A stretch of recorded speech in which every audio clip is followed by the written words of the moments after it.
Happy Friday, everybody. Playing around with that intro, I meant to show that was something Lars had made and couldn't do it for the hardware requirements. But I'm like, I'm not going to waste that. I'm going to run it anyway. So, who all's in the house tonight? I'm sure Lars, unfinished project. Yeah, one of those two is almost always first. Not much gets by them. They were first with the American flag campaign in the comments. I've got a link posted. Tell you about that in just a second. Mrs. One-Eyed Cat is here. This must be the Friday she's not coming into the chat at 9:37 p.m. Eastern Time. We've got Buff Del Campo was here early. RC Industry. Cope has it right. Money, fame, community. That checks the box. Correct. Blake is referring to something you'd have to go back a couple years to see, but it's good stuff. Lots of good stuff comes out of Camp Bad Tree. Nothing like running with an idea and then disappearing. But anyway, Twisted Mopar Garage. Blue Grid is here on time. Yeah, for whatever handful of you guys were here. I'm playing with intros, but I thought I would try that one to see how it worked. And so that was my test. Turbo Tom 416 is here. Pure Pontiac Garage, Dan E. Boyd. Yeah, exactly. Lars gave me the go-ahead, but it's been a while. But there's more coming with that. You'll see. Twisted Mopar Garage says Dart Sport. That is correct. Levi's Backyard Performance. Nick the Van Man. Colleen, a.k.a. Mama M3 M Cubed Tebow. My mom swings by. Dean Stevenson. Hello, commenters, even lurkers, Blake says. That's right. One-Eyed Cat says, I've been here, haven't chatted yet. Well, we knew you would appear at some point. B&R Racing is here. Good Tree, the artist formerly known as Bad Tree. Oh, no, Bad Tree Blake is pretty well set in stone. Interesting folks. Pure Pontiac, say no to LS Pontiacs. That is correct.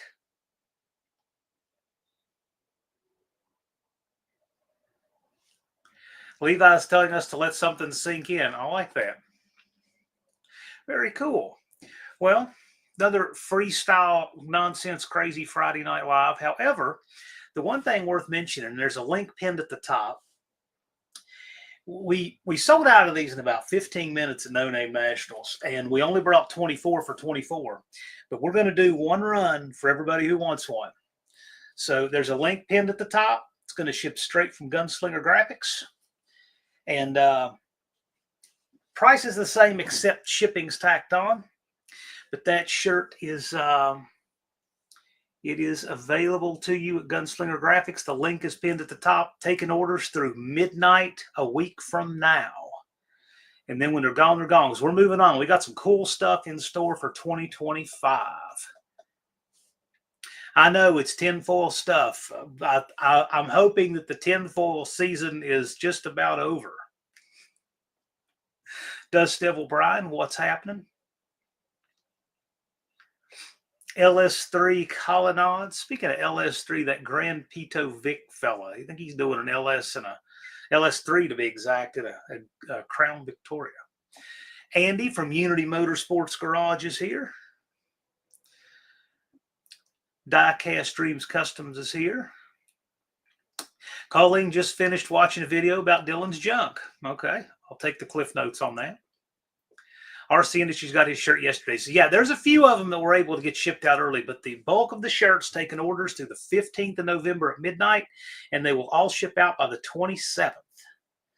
And then we are moving on, but we got cool stuff in store. Now, what I'm thinking is going to happen, you never know the future, you know. We could all get hit by the bus tomorrow. But what I'm thinking is that this is going to end up being the first in a series of event shirts every year.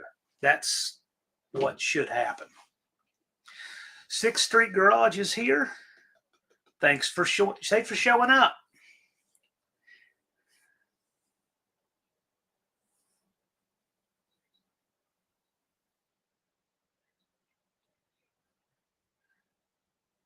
Been a long week at work, Andy says. Yeah. Well, make that money while you can, man.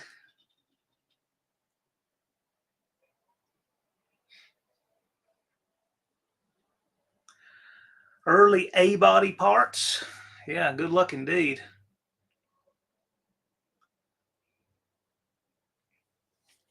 Or go under the bus but survive. Some of us won't comment on that one.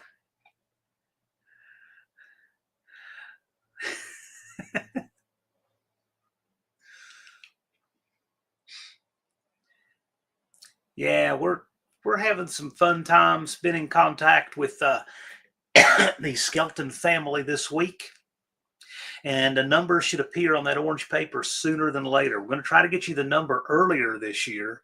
Even though we can't announce all the event specifics yet, we should be able to get you a date earlier. This is the result of a few different things. Chiefly is going to be the Skelton family's ownership of that track, which changes some things, which helps us. So, and it's going to help you guys. So, we're going to have a date a little earlier than we normally can. A new instrument cluster. Well, you won't find one the way a friend of mine found one. He had a swap space. I can't remember where it was now. It's been a really long time ago. But the guy next to him at the swap meet, he had his tarp with all his stuff out on it. And I think it was Sunday morning. That guy, he loaded up and he had this rough. It was some kind of GM instrument panel, and it was sitting there. And he'd marked it down to something like, $25, $10. Well, somebody give me $5. He said, I'm not even putting that back on my truck at the end of the day. He loaded up about lunchtime, left it sitting next to the trash can in his space. And then some guy not 10 minutes later walked up to my buddy's spot and said, hey, is that your instrument panel? He said, yeah. He said, how much is it? He said, $25. Sold. The guy picked it up off the ground and paid him $25 and was happy. So you never know how that stuff works, but yeah, new instrument cluster for that car. I'll tell you though, rather than a new instrument cluster, have you actually pulled it out and looked at it? Because those bulbs have little twist locks on the back. I believe they do for the early ones. I know they do 67 and up. And those things, I think, I don't know if I've ever had an A body that didn't have most of them burn out when I got it. Take some goofy little small bulb and they plug in. The instrument cluster itself is probably fine. That's a pretty thick printed circuit board in them. Bigfoots and Mopar says howdy from the graveyard shift. How's it going, sir? What is the graveyard shift exactly, Mark? I thought that was like 11 to 7. What is the graveyard shift for you? Blue Grit's asking if there's going to be an automatic transmission beginner class. I think the beginner's bracket was cool. I think it'd be worth running it again next year. I'm sure you agree, Walter. You won the first one, and with a stick shift at that. But the idea behind that is just to be able to get more people to get out there, get their feet wet, running a bracket, and then hopefully move up to the Friday bracket the following year. Blake says, have a good night. Time for the pregame for Iowa UCLA. Cool. Good luck, Iowa. Swap meet, some guy threw away a good set of small block Ford chrome valve covers. People throw away a lot of stuff there. I guess, I don't know what year in which people say it's time to throw it away instead of keep putting it on the truck, but at Mopars at Farmington, it's never. I have seen some of the exact same parts last year as were there 20 years ago. And I know they're the same parts. It'll be like the same grill shell with the same dent in the same spot. 7 p.m. to 7 a.m. Okay. So it's a 12-hour graveyard shift. Cool. RC Industries wants to try to do the bracket race next year. Yeah, man, anybody can do it. I mean, it's inclusive in your entry fee. Just come on. But we're going to have to figure out a little something. It's very hard because we never know who all wants to sign up for the bracket till you actually get there. But the thing is, we got to figure out something to help Ron with the run order. And we will figure that out. But yeah, gosh, plan on running the bracket. It's no harm, no foul. Who knows? You could have an incredible streak of luck and win the bracket, the payout, the trophy.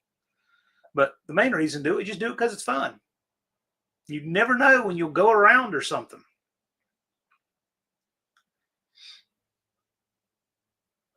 Found the valve covers in the community scrap pile at our house. That's cool.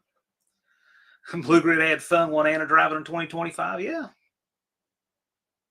A vans only class. Round up some vans and bring them, and we'll do it. The worst that can happen is you go out first round. Just come have fun. How much shame would you possibly have in losing the first round to somebody like just Mopar Joe or Bad Tree Blake? I mean, just show up and come have fun.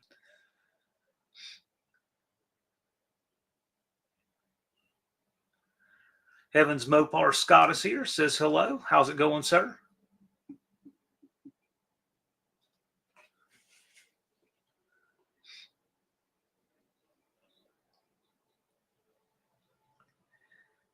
The dragster chassis came down to 450, and with all the work I told him I passed, yeah, I mean, I don't know. In that picture, it looked like a pretty significant bill. I do think $450 was there. I do believe that, but it is a lot of work.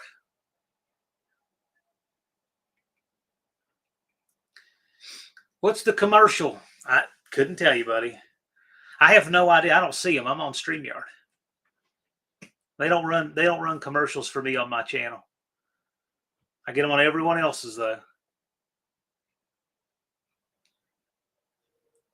I was playing around with an intro a little bit earlier, so that was a test just to actually see how it times and how it works. But that was a clip I used of Lars with permission. And if you haven't seen that video of Lars, by all means, go check it out. Lars did some really good videography this year. Levi wants to see Nick the Van Man's Hot Rod performance van. Yes, sir. Looking forward to that as well. LC Chapel, how's it going? Thanks for joining us. Our Fame Money Community shirts, as we call them. Last run, last call. And when they're gone, they're gone. Lars is the man. Yes, Lars is.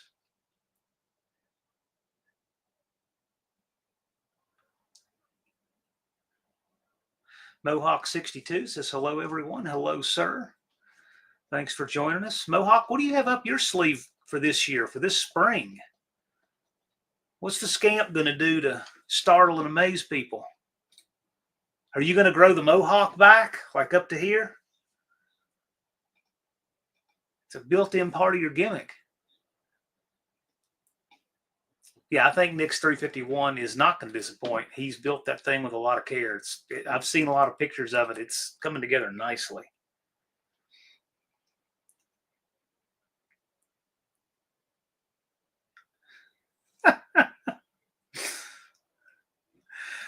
Levi says, don't look at my car. It's definitely art, but more like the weird liberal garbage art, whatever they call that. Yeah, I don't know either.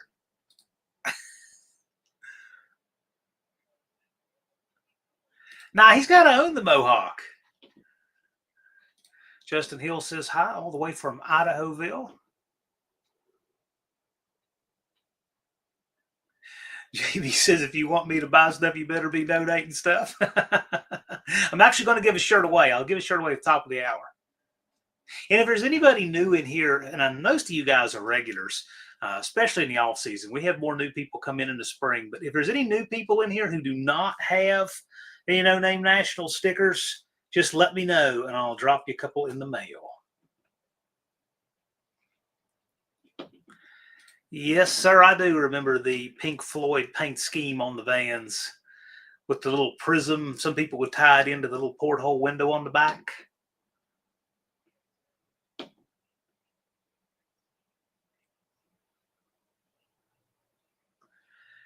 JB's little shop says, I have to change phones. He's got to go from his burner to his regular phone. Is there any conservative art? Sure there is. She doesn't get recognized. I mean, this is conservative art. Yeah. The liberal arts degree. Well, it's funny you mentioned that because there's some things that come under the heading of liberal arts, but they might be completely conservative things or things that don't have any bias to them.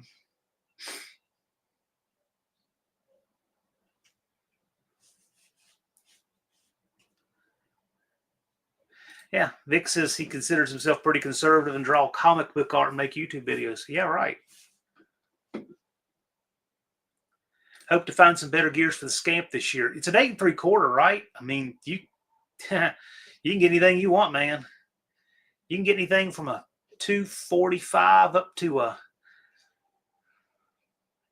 I know you can get a 557 because I have one. 6th Street Garage. I'd like a sticker. Let me put my email in here. Anybody who doesn't have a couple of these stickers, just let me know and they'll come to you. So,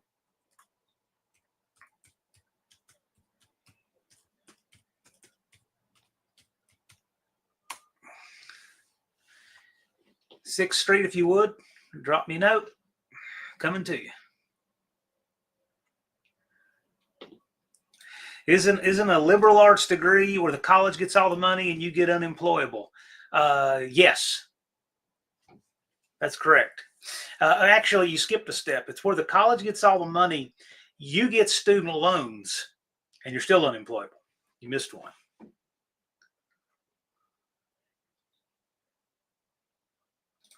Nick the Van Man has some prints that he got from his grandfather, Robert Summers prints. Cool. Put those on your community post. That'd be neat to see. Dean is indeed a strange man. I would agree with that.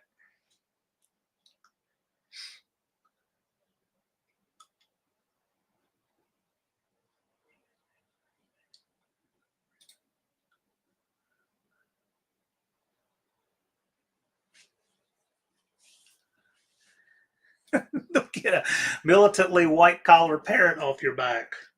Okay. Wendy says, I'm here. You were some of the early birds anyway. You're back. You're not just here, you're back.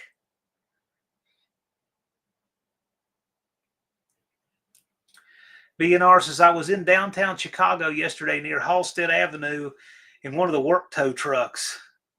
Yeah, no bullet holes or anything. Yeah, that's a notoriously rough neighborhood. It's known for that.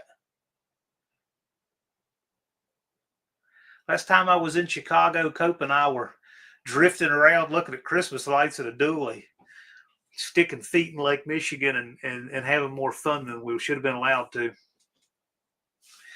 Evans Mopar Scott says, I'll sell my bachelor's degree if anyone's interested for a good price. Does it come with a diploma? Does it come with a diploma? Because then I can have 2 I've never taken out of the envelope. How about that? 3. I forgot I've never taken either one of them out of the envelope. I actually have, you know what? I should put that out this year. I took a bunch of video, just raw video that needs some mild editing, and I'll put it out from where we were looking at Christmas lights. I think it's kind of funny. It'll be one of those most people just roll their eyes about, but a few of y'all get a kick out of it. I'll put that out. I'll make a goal to get that done for this Christmas.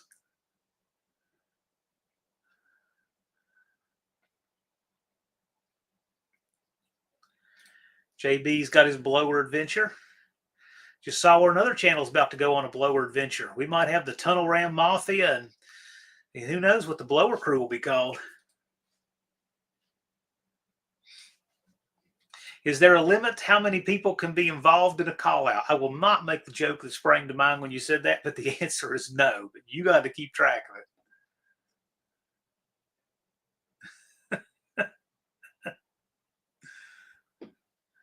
Danny Boy prefers utilizing the drywall skills he learned in high school. Okay. I think I even prefer replacing a toilet. Oh, gosh, I hate doing that. Man, I hate replacing. That's the worst job ever. It's not the worst job ever, but it really does suck.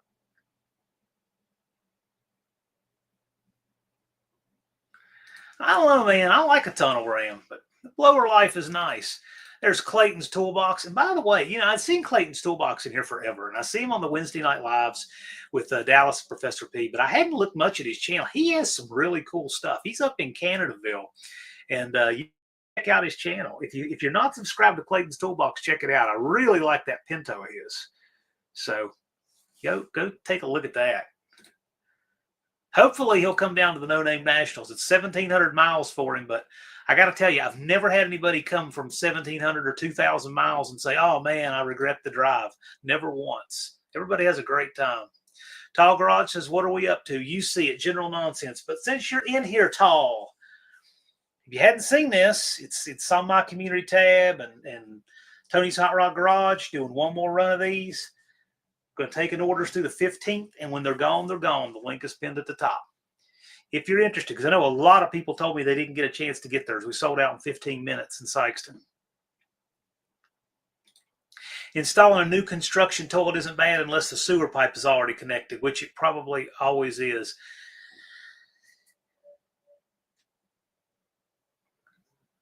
I don't understand. I don't even understand that at all. Wouldn't the sewer pipe already be with the flange on the floor? That's the only way I've ever installed them. I can't imagine installing a toilet that didn't have that. Man, that would be some real backwoods, hope the building inspector never sees it stuff.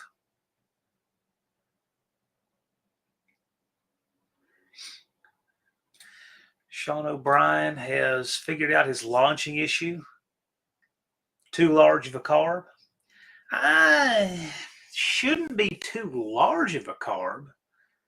Shouldn't be. Is it a double pumper or is it a vacuum secondary?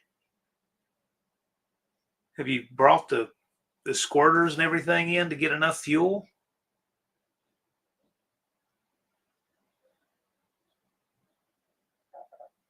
Junkyard D, who comes from a very long way and can credibly say this, not once was it not worth the drive. Cool, man. We like D. D, were you around for the intro? You're in it. I was playing around with that. I had permission from Lars. I actually was supposed to run it on this channel before it was on Lars, but that didn't happen. We had technological problems that day, so I ran it after. But anyway, it was just a test to see how it would work with the stream, and so you're going to see some changes to that. Just something fun to see if you guys are awake. Heavens Mopar Scott says, drywall side jobs bought me a lot of cars and parts.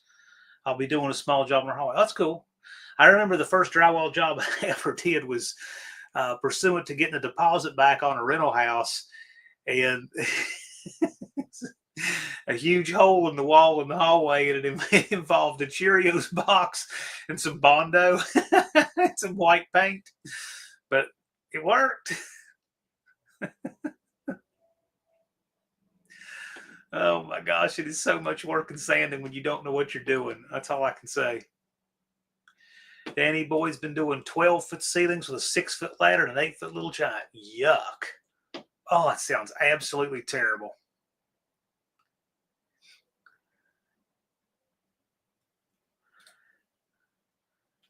BNR is looking at election results at 1:30 in the morning. I think that's when I actually finally went to bed that day. I don't cling to it or anything. It's not like a party to me, but I usually stick around to see what's what. Although the last several we haven't had results that early. Levi's looking for a cheaper set of Mickey Thompson ET Street radials, 275 6015.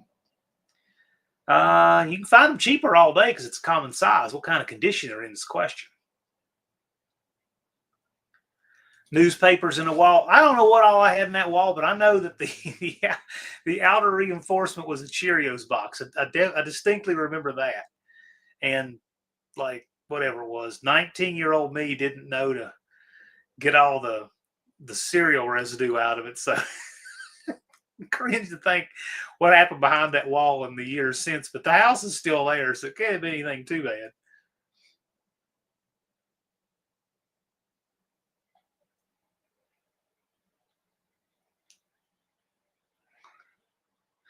Levi says we're going to be separating next year. Okay, separating what?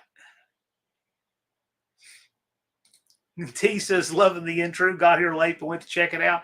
Yeah, it's just something fun. Who knows? Maybe because that's just a draft. That's something as a placeholder I used that Lars put together with his permission. I appreciate that much. But I'm going to make a permanent intro. And who knows? Maybe T's Good Time Garage will be in it. You never know.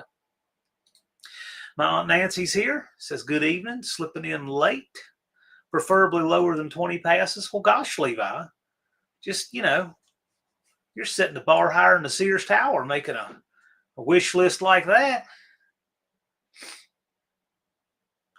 Tall Garage says, I'm just happy to still be here. Cool. That's a good reason to be happy. Should make it a point to buy that house. Which house? The one with the Cheerios box in the wall? No, thank you. It's in Blacksburg. I do not want to live over there. Clayton has a tech question. The crank in my 425 Olds is 80 pounds. Are there any situations where a heavy crank is an advantage? Yes, there are. The Gear Jammer guys who run the 4-speed cars, they used to run really heavy cranks in those small cubic inch engines because it would store energy on the launch. And so specifically a heavy flywheel, a lot of them ran a 50-pound flywheel, like on a little 283, 273, 289. They'd run a 50-pound flywheel just because of the energy it would store when they dump the clutch. So yes, there is a reason to sometimes run a heavy crank. And tractor pull engines take an enormous amount of abuse to the crankshaft. Enormous. So those cranks are heavy just because of the beef they have to have. Beyond that, though, I don't know. That's a good Wednesday night question. Mohawk says, I'm now unburdened by what has happened. I wasn't burdened either way. I had fun with you guys no matter what was going to happen. Tall Garage says he almost did die, so it means a tad more than it once did. Well, I'm glad you didn't. I'm glad you did not. Aunt Nancy says, I miss my van. Me too. The van is all happy. It's sitting in the driveway. I need to put a radiator in it. And you know what? I was digging around in the garage and I found something I actually may put in there. I have a 4-core Griffin NASCAR radiator that came out of a Winston Cup car. And I got it from this place that used to sell the NASCAR parts at auction down in the Charlotte area. And so it's got a few races scribed on the tank, but it's a beast of a radiator. It'd be perfect for that van for towing. And it's a vertical. It's not a cross flow. So maybe. Let me put that radiator in it. I got to see how I think the outlets don't matter because it's threaded for A on either side. So if it measures out right, that's maybe what I put in that van. And it's a short track radiator, so it's huge. And I sized it for a regular radiator support for like an A-body Mopar. So I know if it'll fit that. It should fit that van. I just got to look at the depth of it because the van's got a clutch fan on it. And I want to keep that. But that would be a good choice if it'll fit. Levi says the high horsepower, small tire slick cars usually get rid of them after 13. Yeah. They're hard on tires, that's for sure. The government cannot let Ford snitch on us. The government, as long as it benefits them, they don't, you know that. Griffin is good stuff. Yes, it is. It's pricey, but I got this one back when commoners like me could afford them. But it's a used radiator. That was the best store. I don't know if it's still around. Was it Muscle Motorsports in Huntersville, North Carolina? The guy who owned it died a long time ago. So I don't know who has it now, but he would get all that stuff from the teams when they would sell it in auction lots. Like if you want a really nice high-end drive shaft, right, with everything you want, you go there, and they have them in all different lengths. The longest drive shafts would come out of the like the Craftsman Truck Series trucks, and then there were shorter ones, but they had all different lengths for different series. I think you would even get like ARCA cars and stuff. And so you just have to really know what you're looking for. But man, it was really nice stuff, and it was cheap. Because they don't run stuff over 3 or 4 races, a lot of that stuff. Oh gosh, really nice chromoly A-arms, $10 a piece all day long. But the thing is, you're going to have to need a limited range of sizes and know exactly what you want. It's not like a parts store. Well, you still can at a parts store, but it's not like a parts store where you can go in there and say, I have this, what fits it. You got to know exactly what you want. Nick says his dad ran stock 40-pound plus flywheels on his air-cooled Beetles They launched better at 5,000 with no balk. Exactly. The heavy flywheel doesn't drop RPM as much on the shifts. That's exactly right. If you listen to the Gear Jammer cars, if you don't know what I'm talking about, it's I know you do, Nick, but most of these people, there's going to be some who don't. They're the cars that are typically, 70s and earlier and run 3, 4, 5-speed manual transmissions. They usually travel in groups in drag race. And they would run those heavy flywheels. And when you'd hear them come out of the water box, that engine RPM would come down so slowly, just leaving the burnout box because the flywheel was so heavy.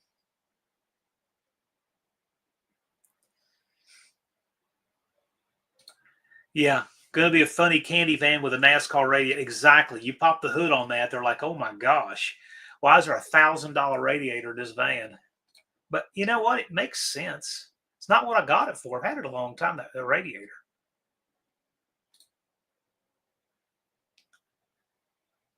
Weighed today, thought it'd be less. 7 pounds less for 455 cast crank. Wow. I know there's a lot of weight difference between, say, a 273 and a 340 crank. And I have a 273 crank.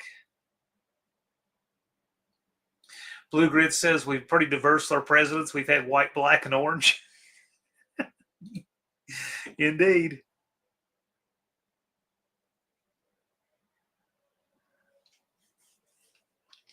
A lot of guys buy the AM fittings from the round track guys. Yeah. Yes, they do. Well, this one, if the upper outlet's in the wrong spot or lower, I think it's threaded on each side, each side of the tank. I just got to look. I haven't looked at that thing in 20 years, that radiator, but I saw it last week in my head. I got that might be perfect for that van.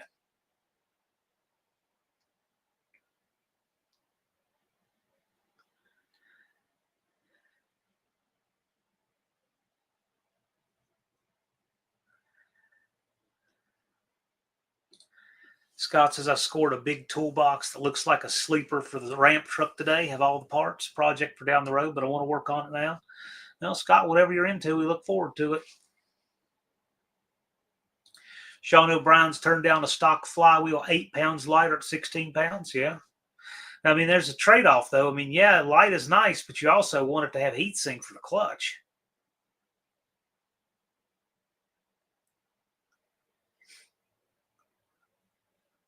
Doesn't matter as long as it works. As long as it works more than once. There's a bug in here.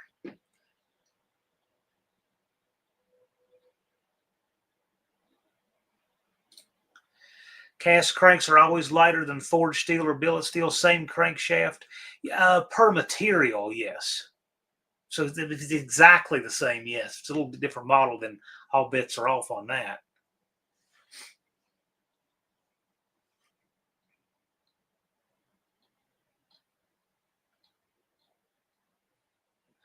38 Racing is here. Hello, Racer Ray. Thanks for coming by. Danny Boyd never thought about the flywheel heat sink and the clutch disc. Yeah, where do you think that heat goes? It has to go somewhere. Your pressure plate and your flywheel are it.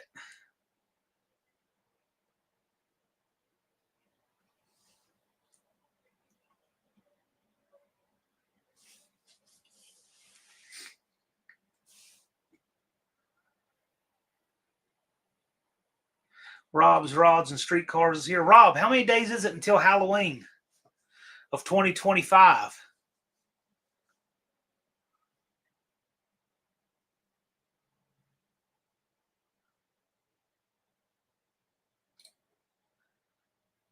Nick says he can't wait to race Racer Ray in 2025. I owe him a cold beverage. I wish all my local racers were like him. Ray is a great guy. Ray is a great, great guy.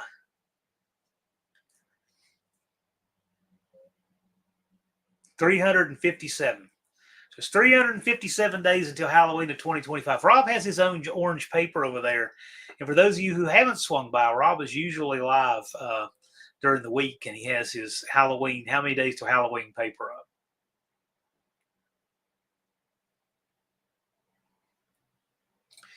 Dean says that the Cleveland never got a good Boss 302 style crank. Make a lightweight crank without improving the metallurgy he said they were doing. Okay, I get that. We're better off in trying to buy parts like that now than ever before, at least. I run a Lightning flywheel on my VW Dune buggy due to the low weight of the rail, and since it's a counterweighted crank, spins up faster. Yeah. Oh, yeah. It's just different applications, different things. I really like seeing that Dune buggy at No Name Nationals. Kyle's Dune buggy. That was really cool. Very, very cool.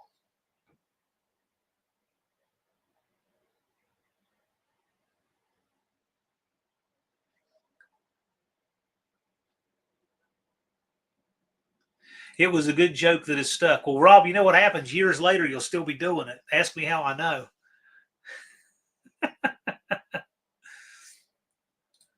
Nick says, I'm an iced tea man myself. Sounds like a plan. I like my iced tea.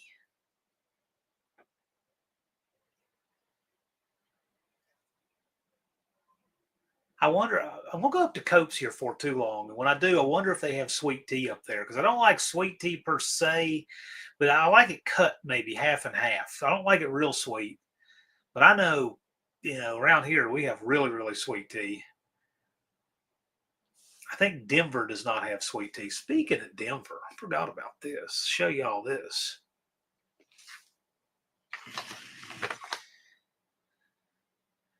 So one of my clients woke up to this yesterday. That's in Denver.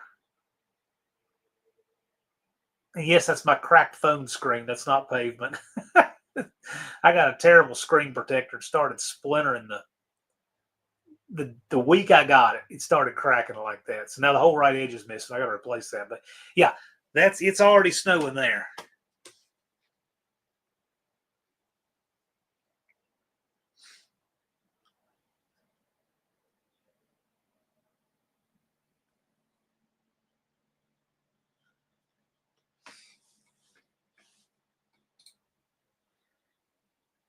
There we go. Turbo Tom was able to project his birthday based off of Rob's paper.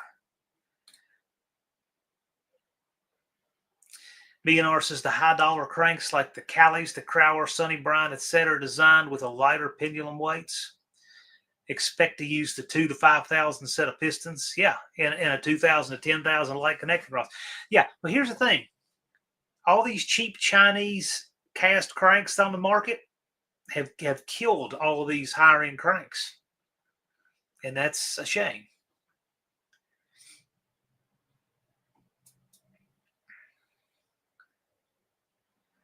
We should be making good, cheaper cranks here. The Moldex cranks, yeah, that's a blast from the past. They made the cranks for the TA and AAR Chrysler engines, 304-inch small block Chryslers built on a 340 block. We start talking about crankshafts, and who appears? Ed's Machine. Ed's Machine, how's your duster coming? RC Industry says, is there such a thing as too sweet a tea?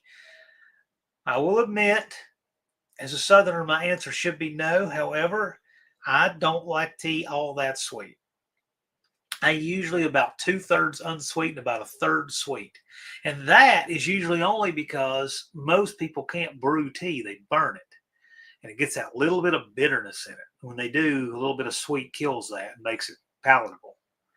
But if they don't and they brew it right, sometimes they don't need anything at all. Like Olive Garden, they don't ever burn their tea. I'll take theirs straight unsweet.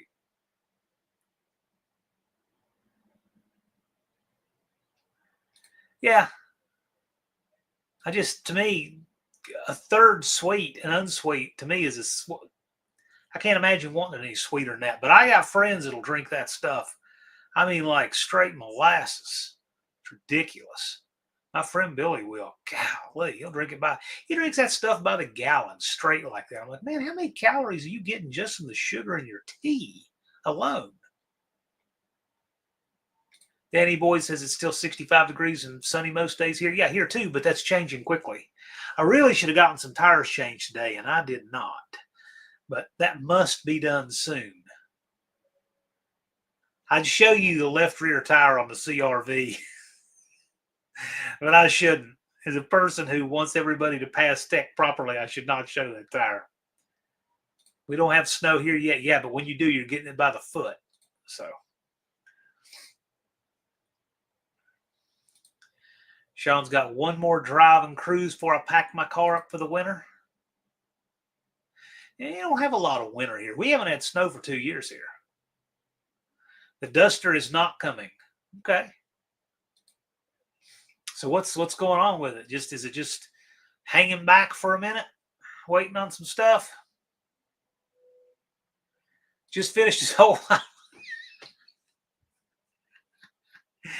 finished project now we're talking about today. He really wants the 3 times fast forward speed, and I get that. And I said, hey man, you had that, you could finish my life by 8:40 Eastern, which it is right now.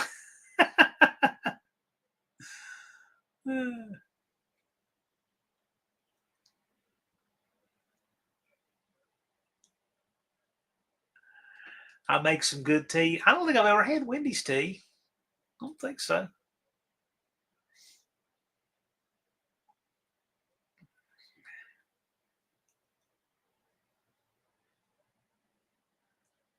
Sun sweet tea, can't overbrew that. Yeah. Colleen says 1 teaspoon of baking soda in a gallon of tea, my secret ingredient. Does that dissolve? What does that do? Does it dissolve? Is it so you can sandblast with it? What's up with that?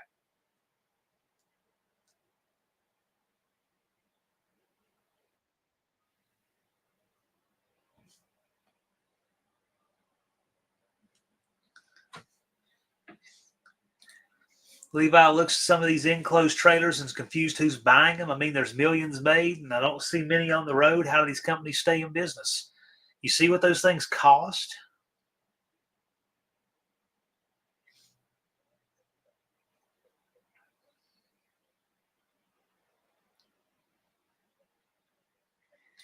Around here, I have to wait till the weekend to work outside because it's too dark after. Yeah, exactly. It's that time of year. Bondo Billy has to finish some other projects. I hear you. That's the way it goes.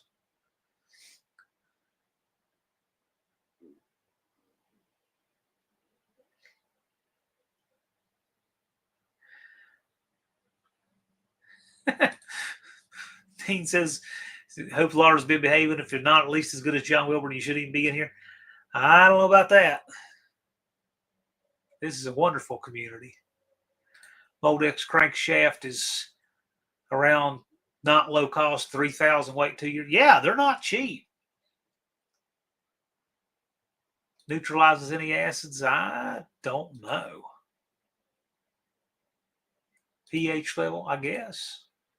I guess it's got a base to it. Yes, it cuts down acidity. Exactly. It's got a base to it.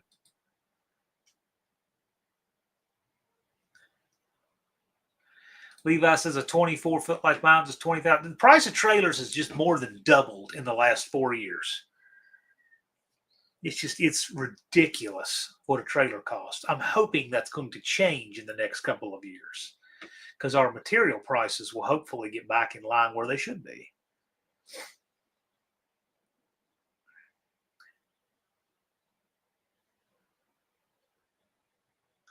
If people keep paying, they'll keep selling. Yeah, true. They're never going to sell me one, though. I would love to have an 18-foot Aluma, 18-foot Aluma open trailer like the one Buck has. That's absolutely perfect, the one he has. That freaking trailer is like $12,000 or $13,000 now.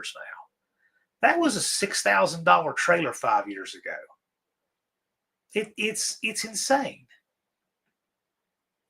If I had a place to put an enclosed, I'd have one. Yeah, enclosed are great. What I like about the open trailer is there's nothing cooler to me than seeing the race cars go down the road on an open trailer.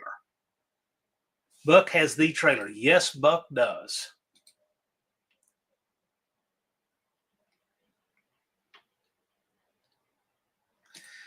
Nick the Van Man says, if anyone needs a cheap small block Chevy, guy on Marketplace in Nashville has an LT1. 4.3 V8. Okay, but isn't that a V6? $28,000 for $250. Okay. A used trailer always needs work. Yes, it does. And I know that because I see them with flat tires and everything else. Bad Tree guys had a shackle mount break on a spring.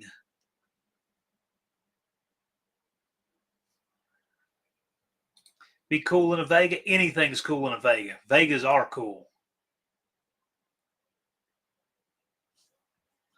Open trailers make good beds too. Sure.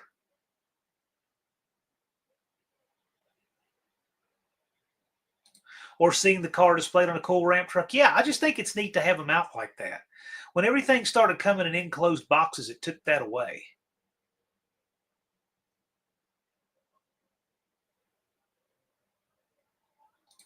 B&R says I used a Scat Pro Stock big block Chevy crankshaft in his 454 pickup. A local machinist told him 3 months to regrind the original. It was $300 at Summit. David Vizard recommended it. Has held up. If Vizard recommends it, I would listen to that. He knows stuff. A lot of stuff.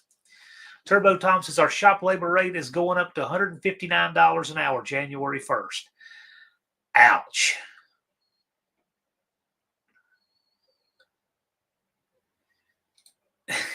Here's a short. Yeah, he must. Unfinished Project must like that trailer bucks as much as I do. I love that trailer. It's fantastic. Levi says I'm trying my hardest to make that ramp truck idea reality. You can do it. And the thumbs up you get along the trip is priceless. You can see that. Nick the Van Man says that Range Rover of Nashville's labor rate is $550 an hour. I didn't need a 15th reason to not own a Range Rover, but thanks for telling me. $200 an hour to dealerships around it. Yeah, I'm sure. And you guys got to realize a lot of that's because of all the money, the value of our money's been sucked away and it's not there anymore. So keep that in mind.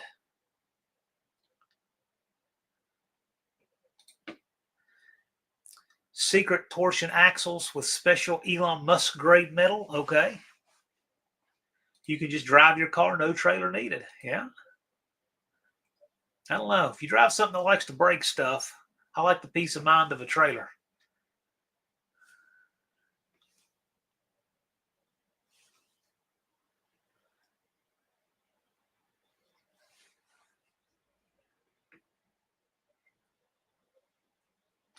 Dust Devil Brian says, Nick, are you bringing a van to No Name Nationals 2025? I think Brian will probably be bringing his weird wagon.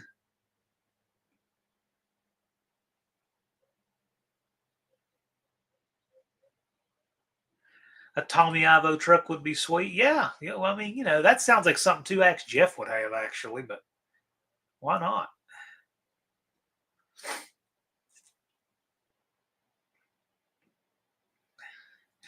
Levi says, if you see me at No Name Nationals, I'm not exactly the driving type. Levi, you have not had something not blow up on you any year you've been there, have you? 2025 is going to be Levi's year. Yeah, see, this is what I was thinking. If I drove, I'd still need a trailer to get all my stuff there. Exactly. We don't need higher wages. We need lower prices. The value of the dollars needs to go up. Exactly. Unfinished Project is exactly right. So when we saw this campaign to get the minimum wage from 13 to 15, what happened is we then had 27% inflation, and then those people's dollars were worth 12 after they got the 15 because of 27% inflation. So Unfinished Project is exactly right. We need the value back in our dollar, not higher wages. But you can't sell that argument to most people.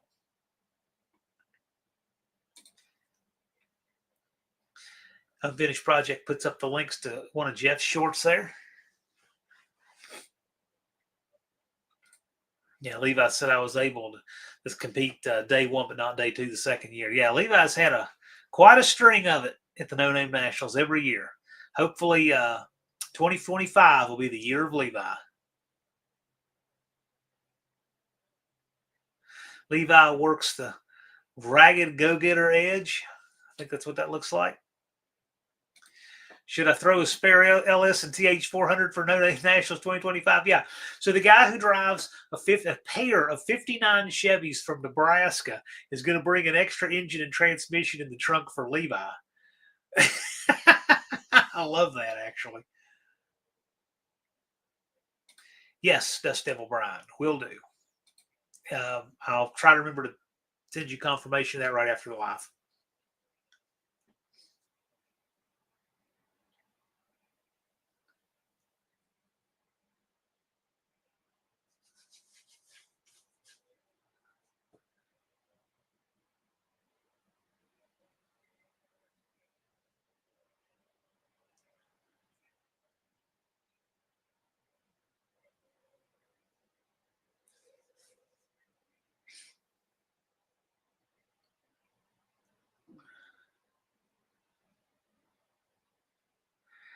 Levi says, I've invested in some good parts now. Not that it means anything, but I'm stepping away from stock parts. I think it's going to benefit you. I really do.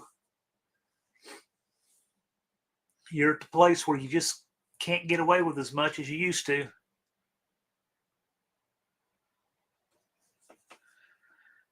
Levi's looking for his first $5.99, and he's going to get it soon.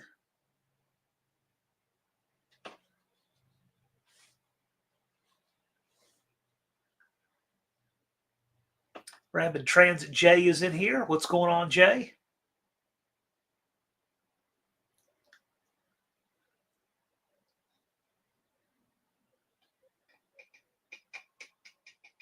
I almost randomly wore my Rapid Transit Garage shirt today, and I wound up with this one somehow. I'm sure I will rotate Jay's in. I wear a lot of channel shirts, just they don't always wind up on the Friday Live. Some of them do.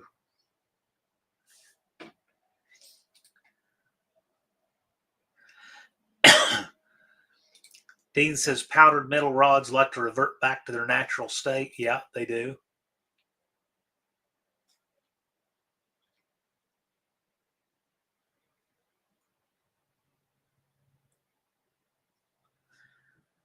I tell you what, I think Nick's 351 is going to last and do very well. Nick is a very conscientious engine builder.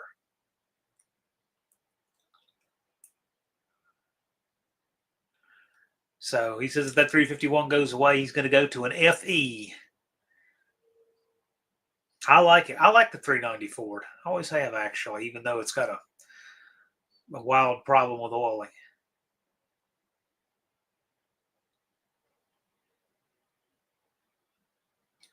Yeah, Levi will get his $5.99. He'll get it.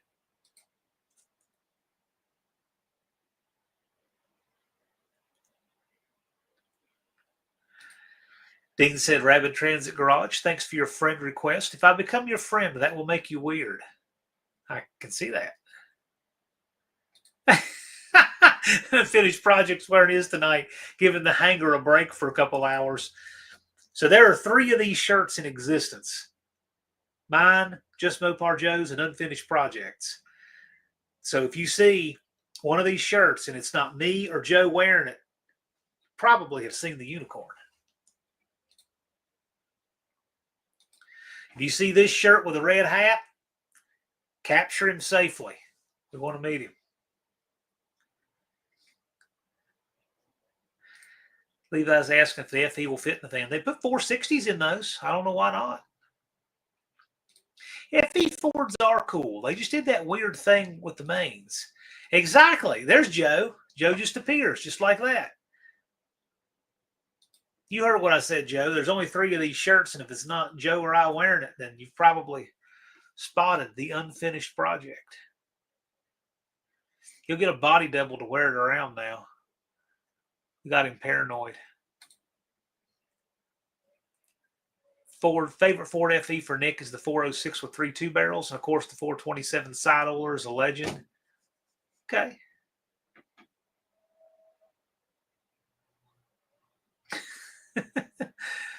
For those of you following the Iran currency market, Unfinished Project says that their currency dropped to a record low right after the election was called. That tells you something. That tells you a lot, actually.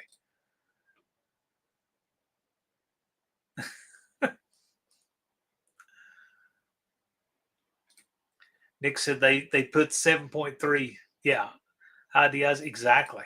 Yeah. Oh yeah, 390 will fit just fine in that van. I know a big block in the Mopar vans is a really tight fit. Brian's got one. His is a low deck. I really like the fit of the small block better, but it does have a mile of room around it. The headers fit great too.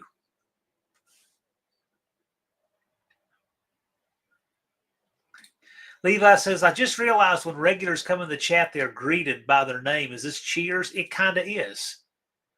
It kind of is. In fact, we have a Norm. Don's car's name is Norm. So does that count? Maybe you're Cliff, Levi. Maybe you're Cliff Clavin. Yeah, there you go, Norm. This is correct, Danny Boyd. Says a lot.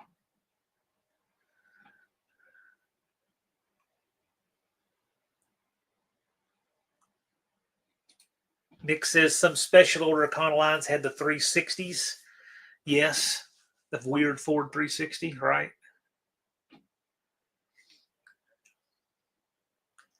Yeah, I've never done much any work on those. I mean, I know it was a popular one in the trucks, that 360.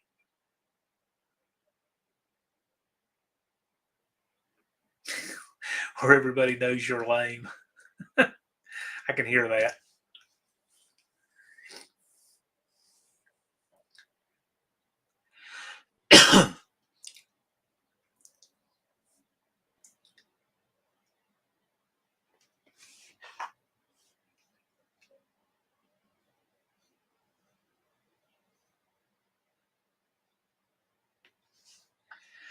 What kind of rods leave the event early? So far, only Chevys. You know, that's actually right. So at No Name Nationals, we've seen we've only connecting rods we've seen fly through the windage trays have been Chevrolets. This being one of them. I'm claiming Harry if we get to choose characters. Yeah, good choice.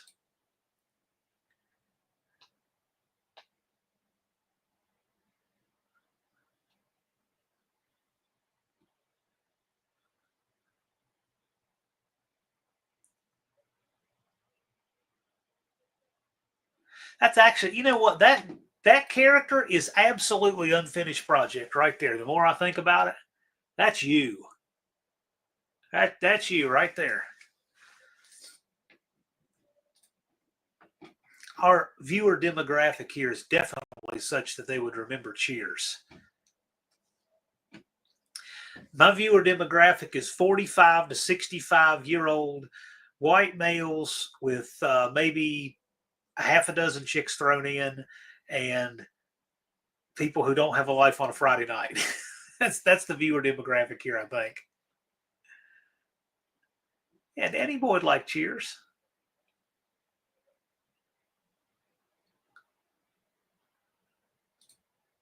Who was Harry on Cheers? You go look up the cast of characters. You'll see why I think it's him. He likes the lock picking lawyer. I think that plays into it too. You'll see what I'm talking about. Exactly. That's why I can see that character is perfect. He would do okay if you know unfinished project sense of humor. How quick he is. You will, if you watch the episodes that have Harry Anderson on there, you'll see exactly. You'll get it. You'll see it. No, not the original bartender. That was Sam. You'll see. I guess kind of by default in here, that makes me Sam.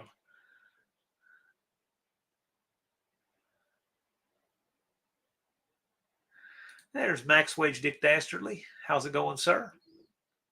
Harry Anderson was kind of like a shyster. Yeah, that describes him pretty well.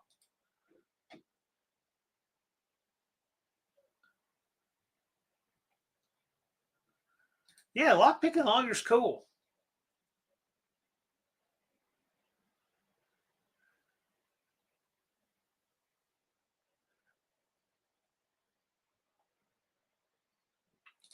The Woody characters from there, Hannibal, maybe. I don't know.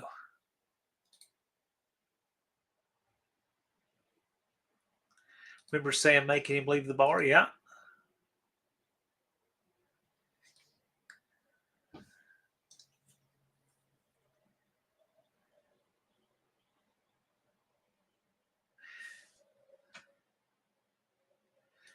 Cope comes back through. JMJ and UP. Yeah. All right. So we're top of the hour right now. I don't know how I'm going to do this. I haven't even thought about it. I'm going to give one of these away. We got the link up top. If you've not yet got your Fame Money Community shirt, we're doing one more run. The ordering closes 1 week from now at midnight on November the 15th.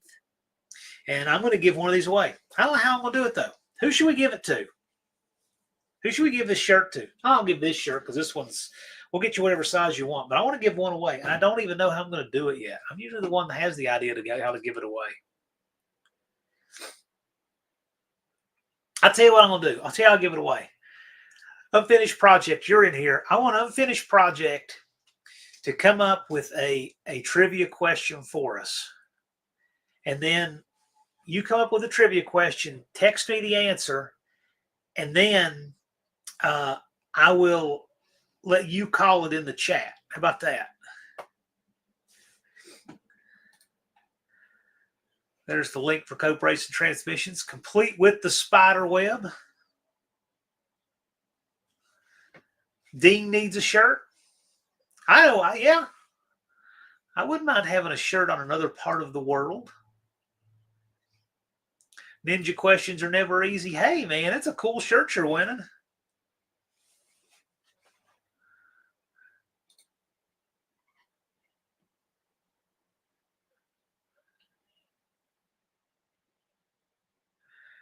That was the one comment that said Unfinished Project brought me here. Well, Dean, if you win it, you win it. I mean, you know. But that said, we'll let Unfinished Project figure that out. You'd have to print it upside down for Dean. Don't tempt us. That really might happen. Oh, yeah. What do gangbangers and churches have in common? Pew, pew, pew. Yeah.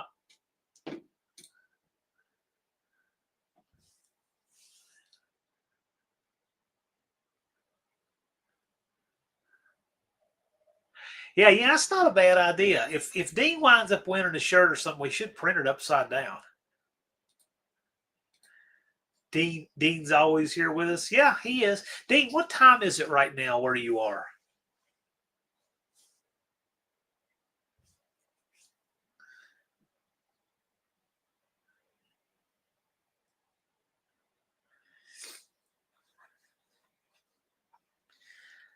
I like Joe's question here. I'm going to wait for Unfinished Project's question, but I do like Joe's.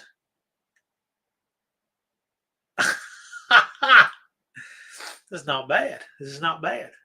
These are good questions. You know what? Why don't y'all study up on these? Because I'm going to trot one out later on another live. And we'll just see who all can remember them.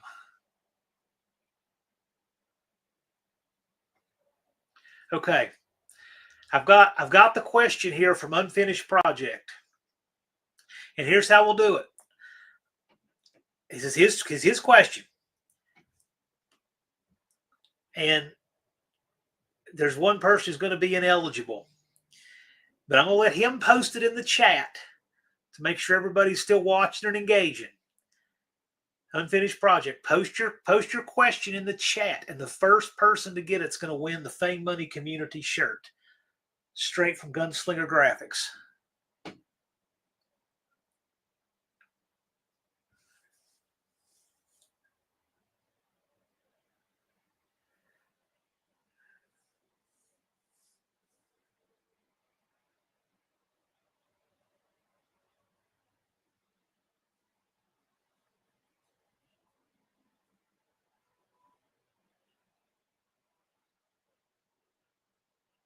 How do I text with a rotary phone? What you do is you welcome yourself to 1987 and get a cell phone, J-Bo. They won't kill you. All right, there it is. And if you can tell us the name of the city it was in, The first one, the very first one, you'll win some stickers.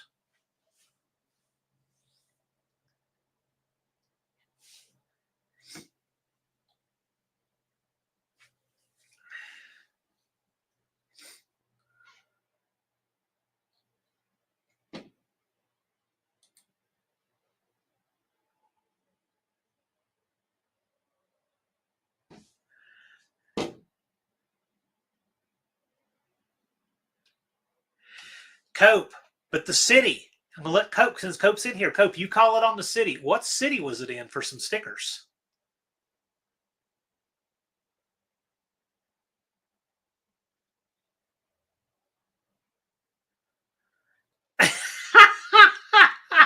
Niagara Falls. That is right. What city was it in? Cope, do you let us know when we've seen what city it was in?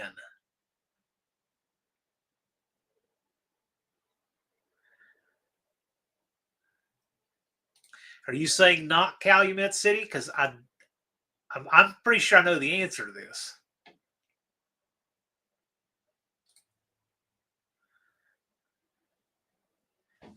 You tell us when we've seen the winner there, Cope.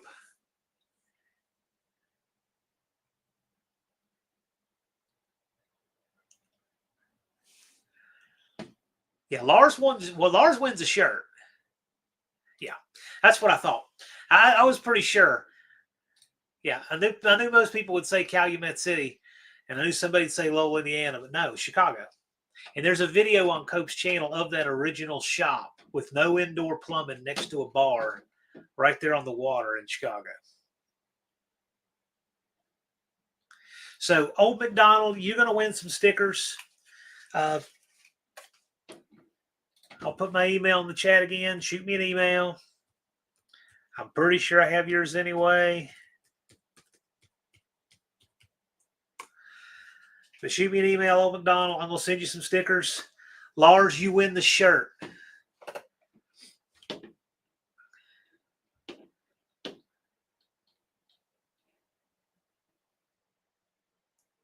Yes, congratulations to Lars and Old McDonald, indeed. It's fun having giveaways. I like it.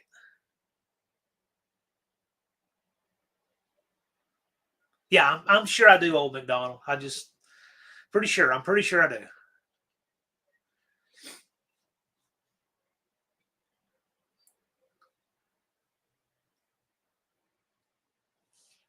Mount Prospect. No, it was in Chicago proper.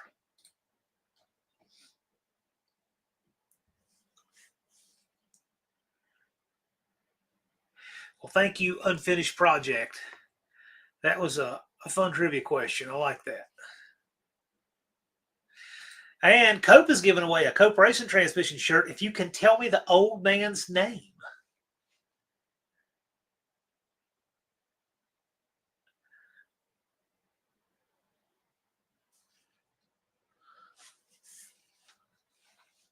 It pays to stick around till halftime in these lives.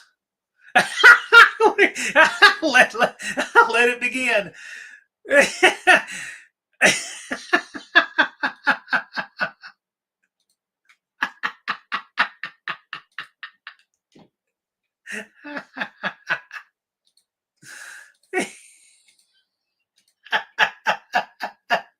He has said it in his videos, so it's out there.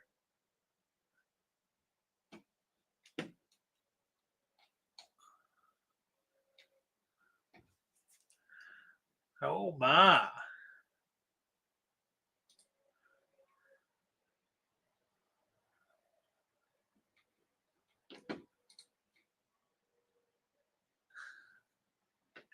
This is interesting. I figured somebody here would know it.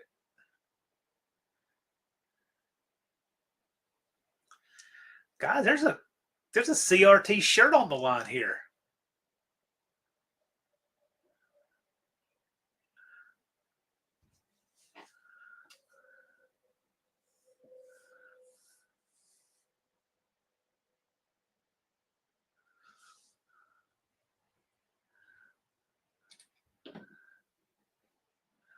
RC Industries says, I'm going to have to pay more attention when I watch his videos. You'll learn a lot of stuff paying attention watching his videos. To his wife or to the public? We're talking about his dad's name.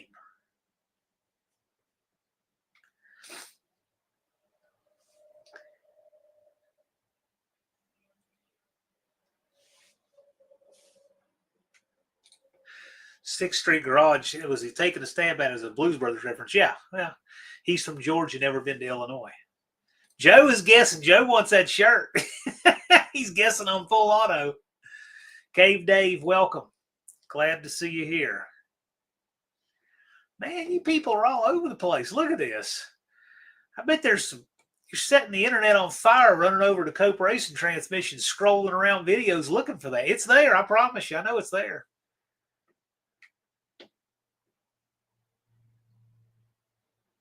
Well, it's not Mr. Niagara Falls. No, sir, it is not. Straight Six fan. Oh, my gosh. Been a long time since I've dropped into something like this. Trying to as long as I can. Need to go fold some. Well, welcome, man. The Straight Six fan himself. Glad you could come by. Well, you know, but we might get the hat trick tonight. We might have the old car guy swing by. Who knows? You never know. But glad you could join us. Max Wedge Dick Dashwood says Bangladesh is going to be the right answer someday, but it hadn't been yet. George, question. Robert, question. You people are all over the place. Sam, oh my gosh, you guys are throwing darts. That was a good one, I'm telling you. Hard to find one that takes you guys more than a couple minutes usually. Straight Six fan did a lot of research this week trying to figure out the difference between an R and RB business on the Mopar 383s. I'm not sure I could explain to the next person. Well, on the 383 specifically, the first 383-inch engine was an RB. It was 1 year only in 1957. It had a really small bore. I think it was 4.03 inches, and it had a 3.75 stroke. 1 year only. The 383, the common 383 we all know as the 383, was a B engine with a shorter deck. The RB is 10 3/4 inch deck. The B engine is 9.998. It's like 20 thousandths shorter than a 10-inch deck height on the B engine. And that's what the common 383 is built on. They just both happen to be 383 inches. What was the question? What is the first name of John Cope's father? And that a Cope Racing Transmission shirt is on the line. And no one has got it yet. Joe says the old man. Well, he gets called that a lot, but no.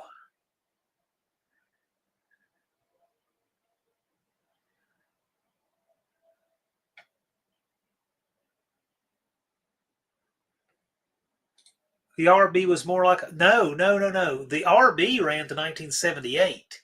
As a 440-inch engine.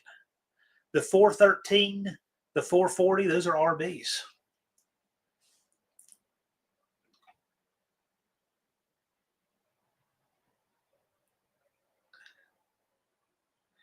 Joe said that he wins a trans brake valve body if anyone guesses it right. Heavens Mopar says Walter. You people.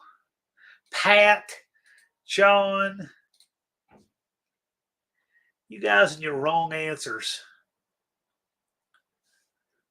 Yep, 361, 383, 400 were all built on the low deck B engine. And that is a winner, too.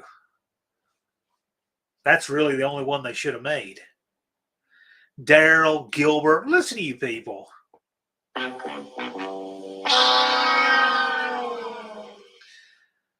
Ron, Ronald, Don, Lucas. Lucas? No. Well, that's what I was meaning. RB and 383, 4. I'm pretty sure it was 57 only. The 440 lived on. You're correct. The 383 and RB in the same family. Well, they kind of are. They're both big blocks, but one is a low deck and one is a high deck engine. They're still big block Mopars. And if you want to learn more than you ever wanted to know about big block Mopars, go to this guy's channel right here. The tallest guy in the chat, of course, likes the low deck motor. Johnny C. says, Steve, how's it going, sir? He says, I'll go back to being a Ford guy now. I'm sorry. Russell from Outfits Garage, welcome. Glad you could swing by. Charles, Carl with a K, Murray, Russell. People are all over the place. Don't forget the 350 low deck. Yes, Andy, if we really want to, I believe that was 57 only also. Chrysler made a 350-inch engine before Chevrolet did. It was the B engine with the low deck. Utter trivia nonsense. Calvin, no. Wow. Cope, are you still in here watching all this? It's taking, we've been at this, 5 minutes? Nobody's gotten it?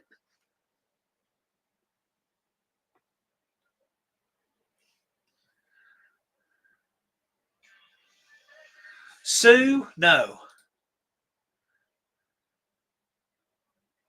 Yeah, exactly.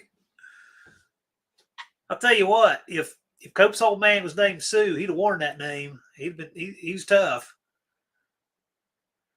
Worked in that shop for years without a lift and with no heat or indoor plumbing in that Chicago transmission shop.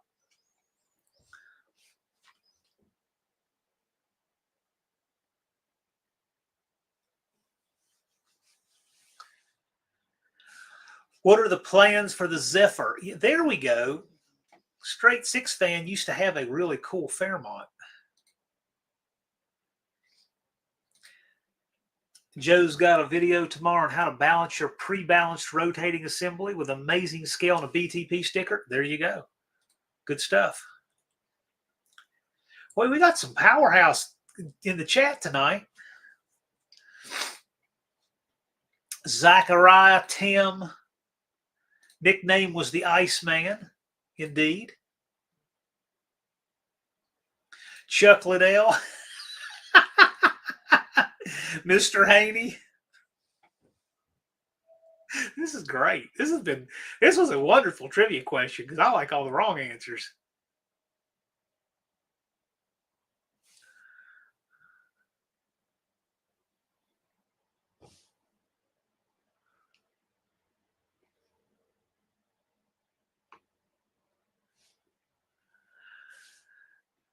It was not Andy. It was not Marion, nor was it Brandon, nor was it Nick.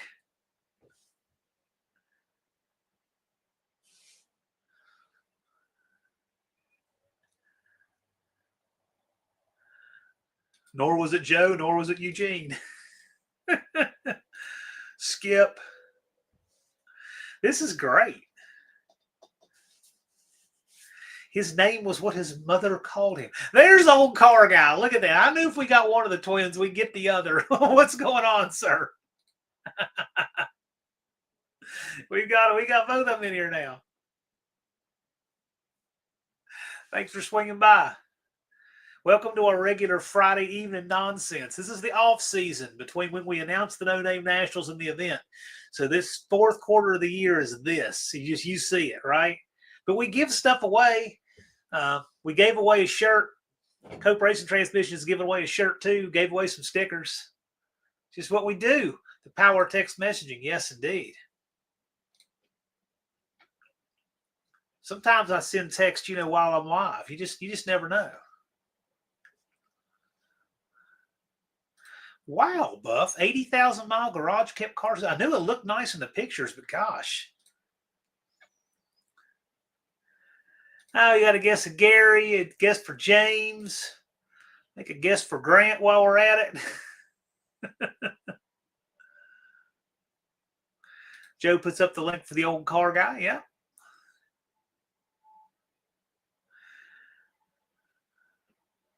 Alfred. Well, you guys are trying. Cope Racing Transmission t-shirt on the line. Cope, which shirt is it? Is it a Haney shirt or is it what kind of CRT shirt? Which one is it? Cyclone engine swap in a Zephyr like that? Yeah, oh yeah, that would scoot. Wilford/Will Ford Stewart. I've been through the whole phone book. Well, nobody's gotten it yet. Doesn't matter. Okay. I just didn't know which ones you happen to have. Fred, Bob, Lamont, hat tip to Sanford and Son. Winner can pick. Okay. Aloysius, Jake from State Farm, Barnabas. Oh, see, there we go. There's a name that needs to make a comeback. Barnabas. That'd be good. If he worked on a boat, they'd call him Barnacle Barnabas.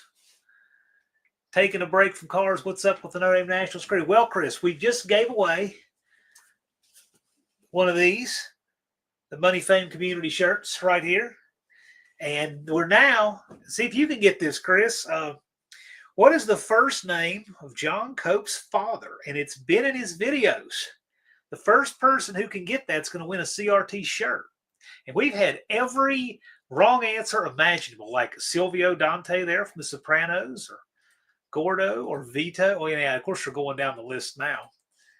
Kelso from That 70s Show. We've had them all. Derek. People are trying. They want to win that shirt. I don't blame them.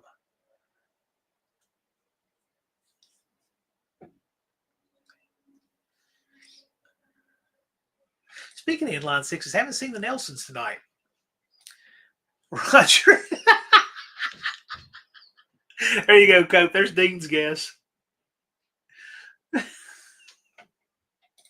Larry Mower, Curly, Norman, Sam. Man, guys are everywhere.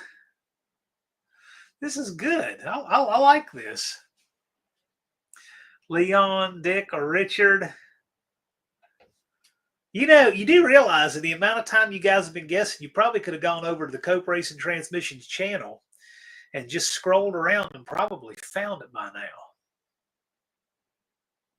But I'm going to let Cope call it. I know I haven't seen it. Max Budge Dick Dastardly says, Dad wanted me to name me Kelso. Mom said no. Oh, there we go. There we go. We got a winner. We got a winner. I just wanted to make sure that Cope called it first. I like to have double verification. So usually when I'll see a correct answer in the live, I like to make sure somebody else saw it too, because sometimes they get out of order a little bit, depending on whose screen you see it on. But yeah, Busted Radio Garage got it right. Jack. The old man was Jack Cope. The Iceman. So congratulations, Chris. You win a Cope Racing Transmissions t-shirt.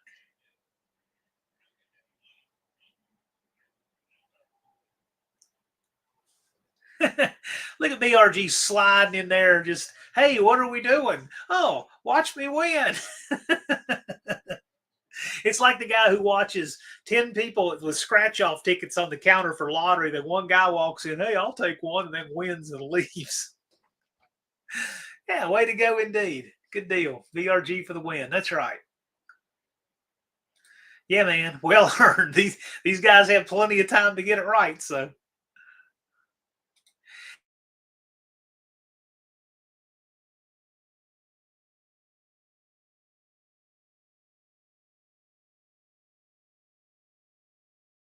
Straight goes short.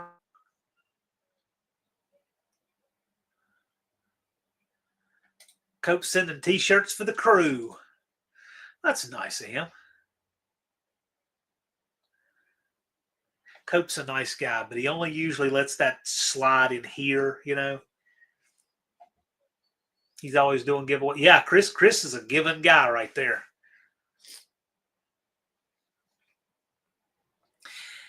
Straight Six Fan says, since I'm in a Mopar crowd, what's the one thing you love or hate about an 81 to 93 D150? So this would be that truck. He's excluding the 10 grills. He's excluding the plastic grill one from 81 and up. That's the one he's talking about. So what is your love or hate thing about that truck?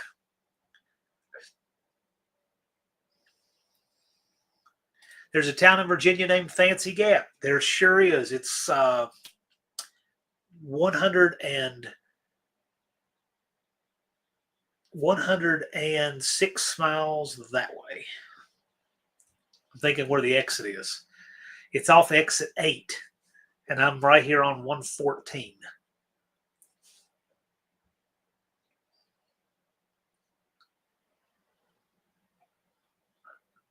Yeah, there's a lot of great names that go with that, Max Wedge Dick Dastardly. There sure are. There's a Rocky Gap, too. It's a lot closer. There's a Pennington Gap. Fuse box in the glove compartments is cool, yeah, but you put crap in front of the fuses and can't get to them to change them.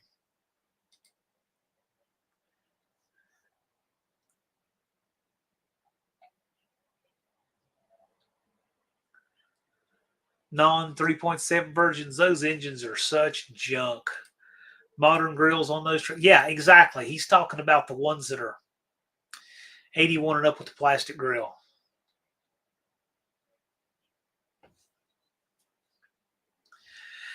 J-Mo said I can stop watching all the Copes videos now.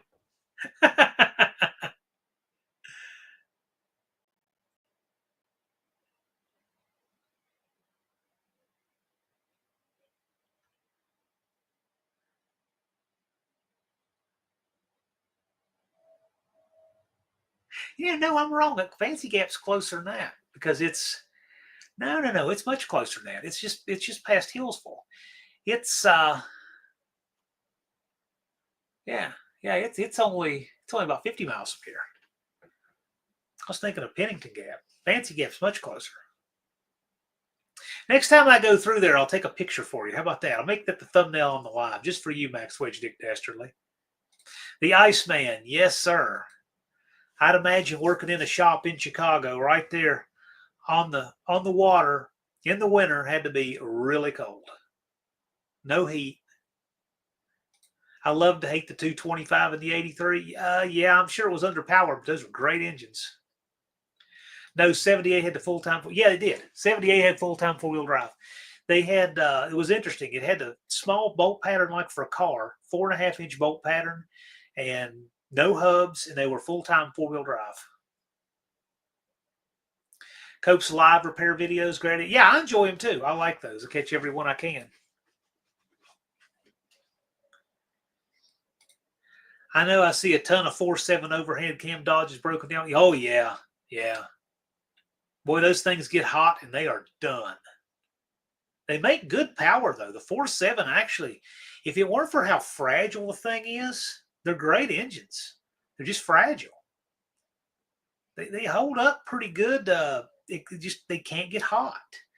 And they can't, the oil has to be changed real regularly. They can't get hot. They're not tough like a 318. But they make a lot more power. What year were the Magnum heads introduced? 1992, I believe. The 92 model year. Mom sent me a video link to what? Okay. So here's the video link. Oh, let's see. You know what? I'm actually going to try to do this. Mom took the trouble to get it for me. So I'm going to try. Let's see if I can harvest this from, I'll give it a second to get there. I'm going to harvest it out of my email, put it up in the chat. Mom's got a good link, and you can watch a little bit about Jack Cope on there. I never got to meet him, but he's an interesting character. I'm going to get this link, and I will. I don't normally do this, but I'm going to try to do it right here, right now. I'm going to put the link in the comments.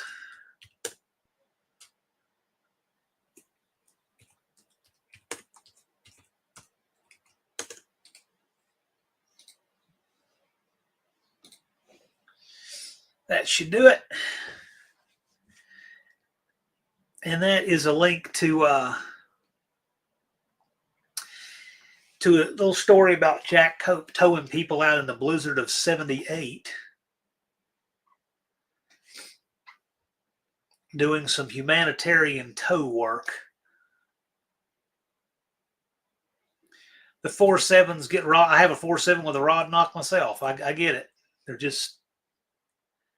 just not tough engines. They are not durable.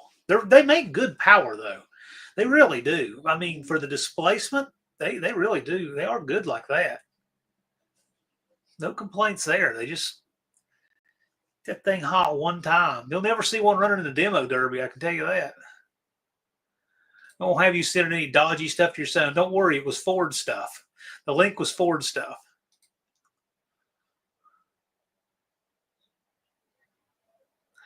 Danny Boyd remembers the Blizzard of 78. I loved it. I don't remember it. I was around for it, but I don't remember it.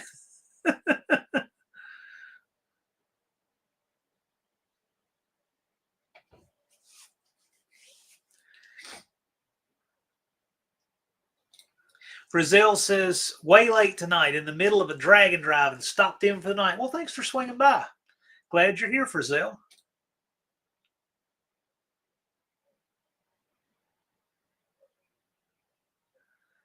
Will the 360 bolt up to the 4.7 bell housing?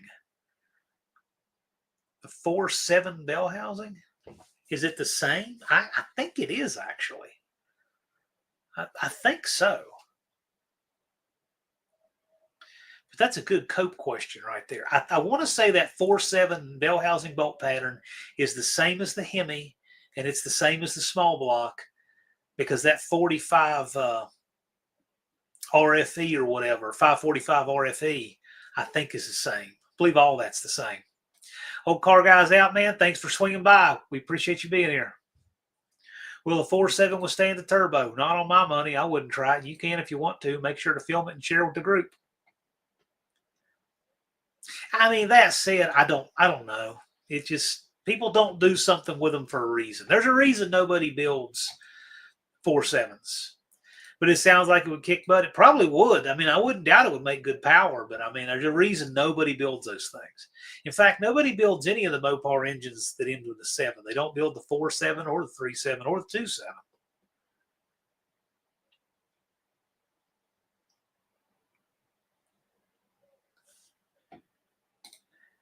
Maxwell's Dick Dasher says it's not going to snow there in Pennsylvania because he put a plow on his four-wheeler. Because he's ready for it, it won't snow. That is correct.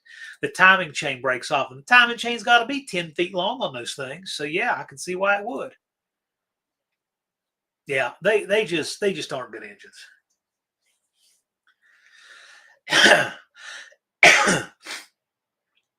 For those of you who haven't seen it, I did an April Fool's video with a 4.7 engine a few years ago.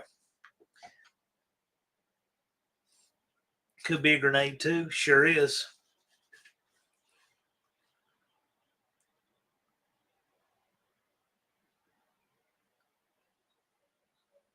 Or kicks the rods out. Yep, that they do. The answer is also in this video at 27:25 mark. So there's a video link there from Unfinished Project.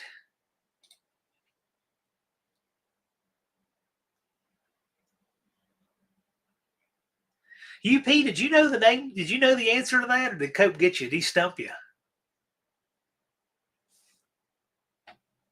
Imagine a gear drive for those overhead cams. Oh my gosh, it'd be brutal because you couldn't keeping the ratio right, and you'd have to have probably. I mean, it'd probably take 3 or 4 idlers. Unfinished Project. I'm not surprised. Nothing gets by him.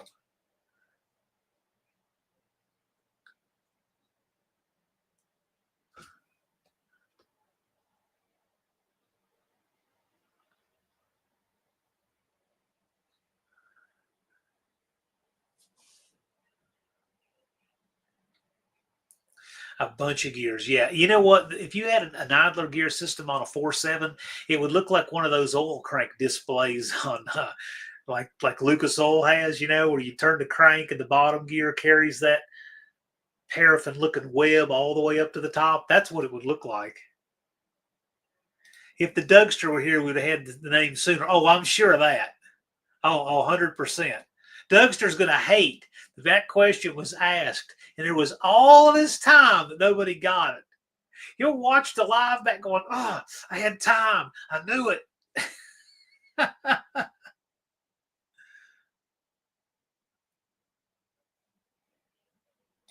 Link to Unfinished Projects channel Lars puts up in the chat.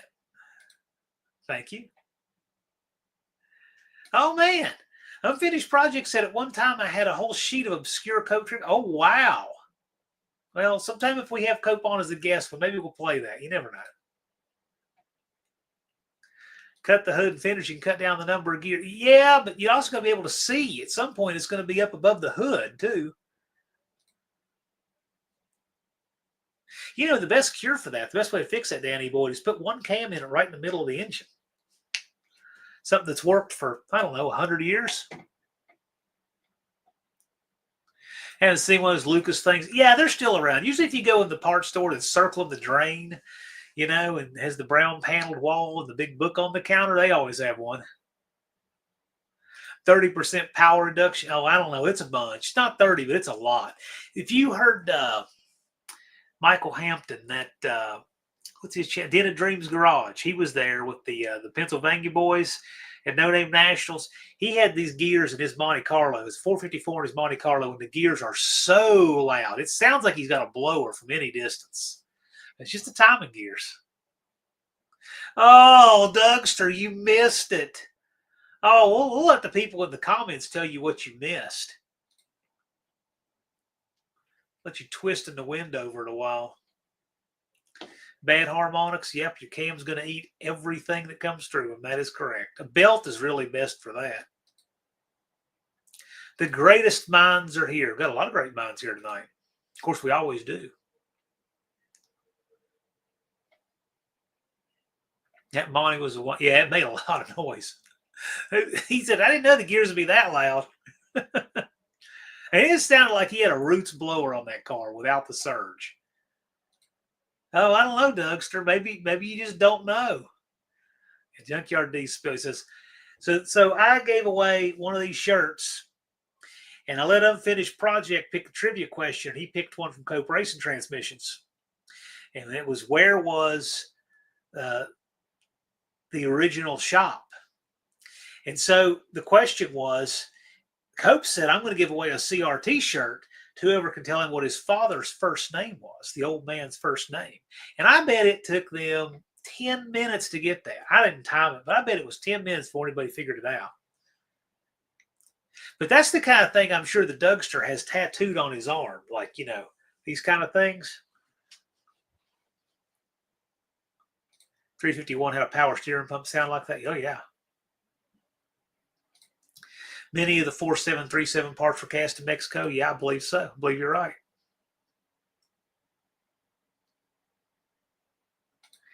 Danny Boyd says, I remember reading in Hot Rod Magazine, you can drill holes in your blower cog and cut down on the noise some. I've never had a blower engine, so I wouldn't know.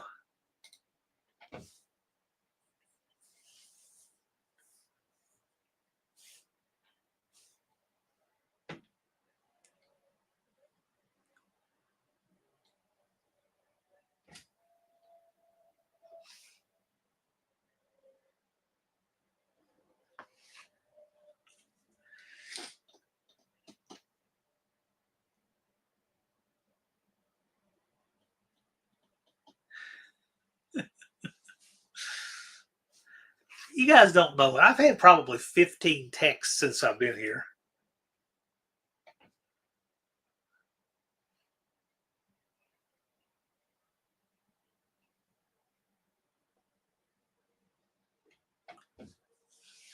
.47 came mostly in Dakotas. It came in the 1500s full-size pickup, and it came in the Dakotas. I know it came in both of those. Most of my engines end up blown anyway. Yeah.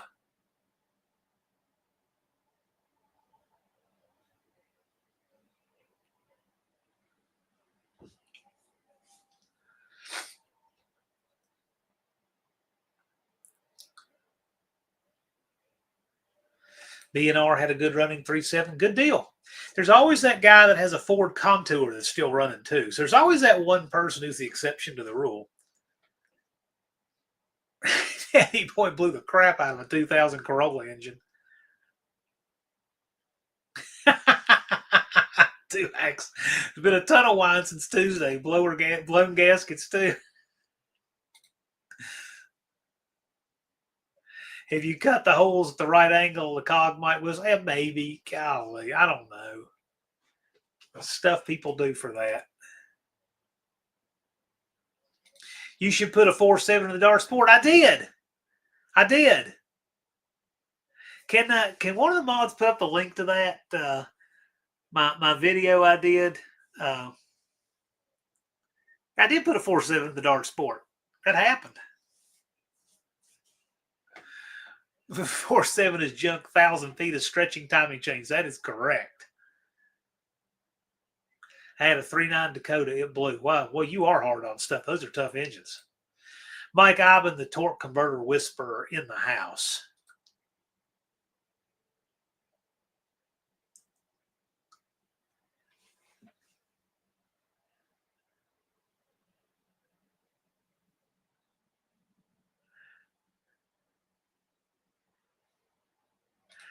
Russell's looking at a nice crew cab that has a bad 4.7 for 1,000, thinking about dropping 3. That's actually a good tactic right there. That's a really good tactic. Get one with the 4.7 so you can get a nice truck, and then put a 360 in it that'll outlive the next 4.7s you don't put in there. Here we go. Unfinished project. Thank you. Appreciate that, ma'am. 4.7 liter Dart Sport. Oh, no. That's the link to, oh, yeah, that's Dougster's link. Check out Dougster's channel. But you do find that, I'd appreciate it. 47 is a great number, just not 4.7. I'd agree with that. Mike Iben's making torque converters great again. Yes, he is. Air-cooled Porsche has a lot of time and gear. Okay, I didn't know that. I'm fortunate enough to never had to work on one. Yeah, so Mike Iben, the one-eyed cat, I recommended him to reach out to you. He needs a torque converter. He needs a torque converter for his 727 that I built him for his 440. And I'm glad to help you figure out what Don needs, but he needs something that should be very doable. If you can get it past emissions testing. Best way to get past emissions testing is don't live somewhere where they do it. Give him my number. Will do. Will do.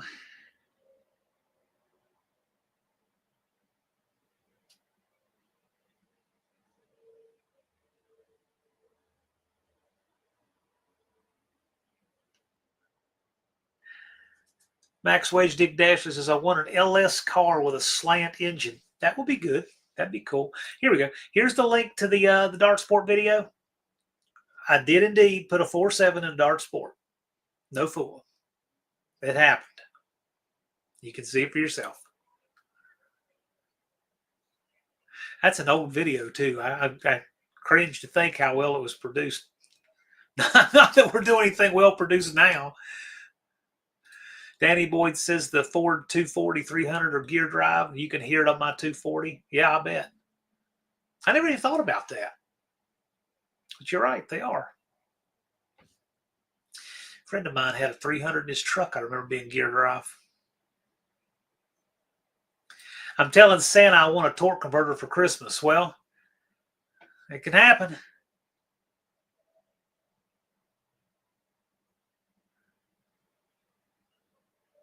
.47 can be breathed on and will make some power. Yeah, yeah, they do. They're good for that. They're just not durable enough to do anything with. The 4.7, if it had been done right, it could have been like the LS for Chrysler, but it wasn't done right. They overcomplicated it. They made it too fragile.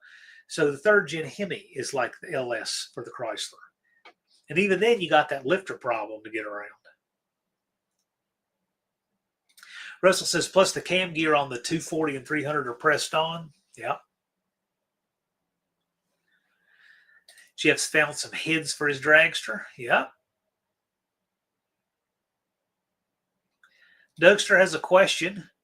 What is Stretch Armstrong's dog's name? Yes, he had a dog. Okay.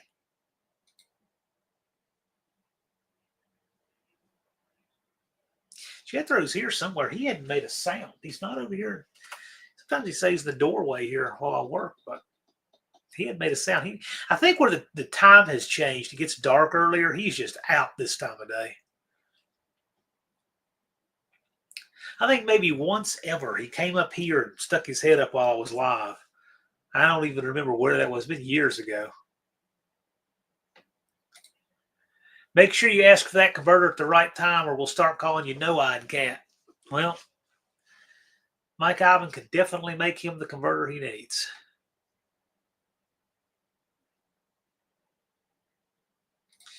Wendy says, I got to go mix my meat for meatballs while listening to background. Well, cool. Oh, now we got all the names for the dog now. Fetch Armstrong, Scats Armstrong, Clifford, Fetch Armstrong. Jeffro got it first. Well, cool. Jeff is good like that.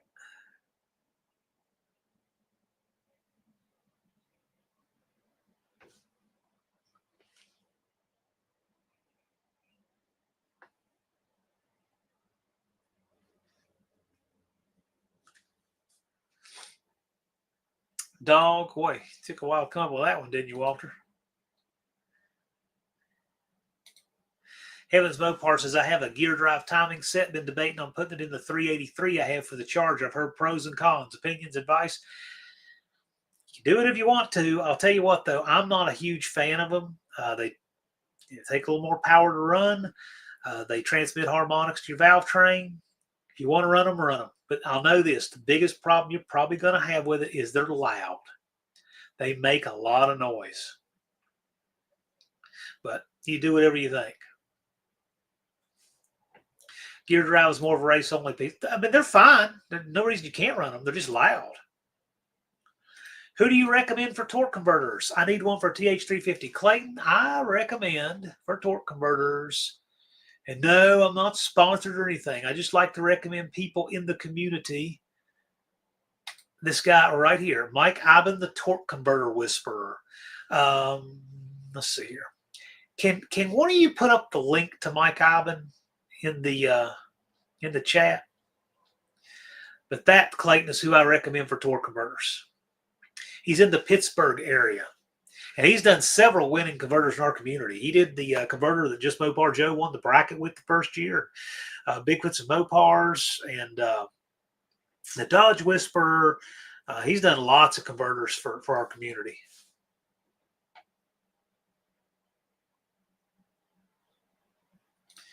Now Blue Grit wants to know, what's Steve Martin's dog on the Jerk named?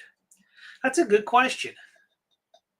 I know that Ron Ward used Jethro for a trivia question at No Name Nationals once or twice.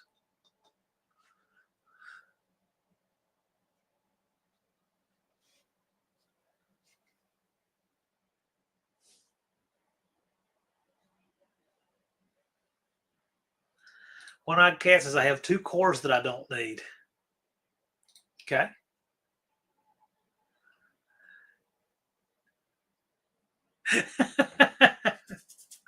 I assume that's the name of the dog. Either that, Mike doesn't like being outed as the torque converter whisperer. Yeah, T-Max got it.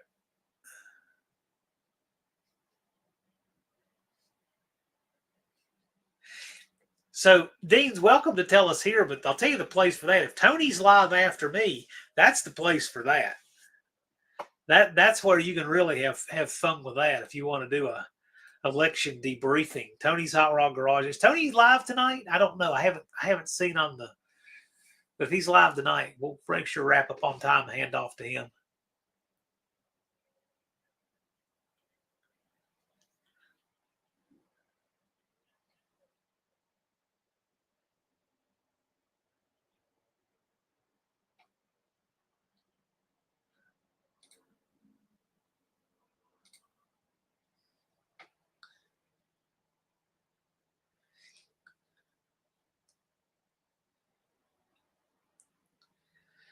Dougster says, when I was hardcore into German cars, in all ways, one of the Audi Quattro all-wheel drive that looked like an 80s VW Scirocco.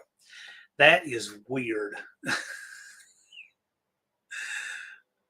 you know, I can't for anything see you driving that, but more power to you, man.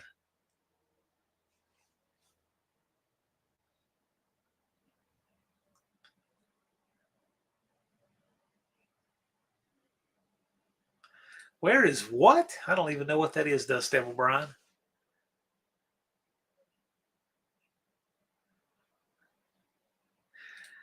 Almost everyone in the chat is pretty cool. Yeah, I agree. I agree. This is a fun place to be. Man, we could have an all. What is the dog's name in X Trivia Night?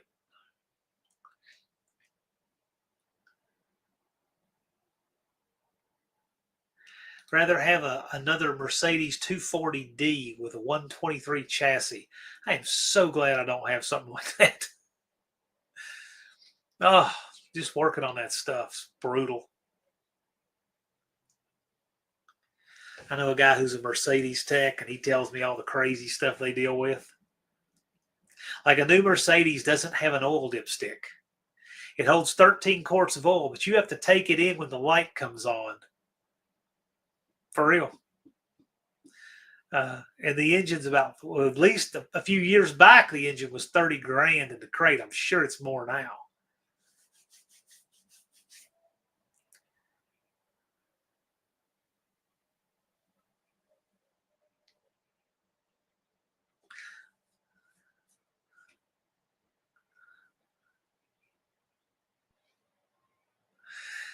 Aaron, what's going on? We've got Australia, New Zealand, Canada, and the United States represented, and California. So that makes 5 countries. How about that? Dougster said a Mercedes diesels aren't all that bad. They're expensive, but they don't break down. Yeah, that's true. I'll give it that. They just, what a normal car can do with 3 parts, they do with 10. Sean said he moved to Illinois to marry my wife and have kids. Almost an AMG tech at a brand new dealership. Where did you move from to Illinois, Sean?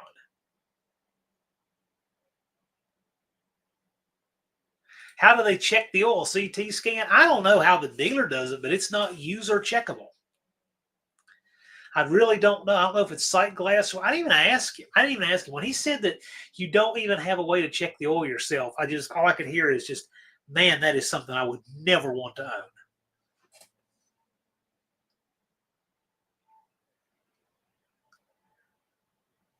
I know this is terrible, but the CRV holds 6 quarts of oil, which is wonderful because if you don't check it very often, you're like, I got a leak or whatever. I mean, it holds 6 quarts. I think that's part of why those things have so much longevity. Because I've got 357,000 miles. I mean, I would drive that anywhere, like right now.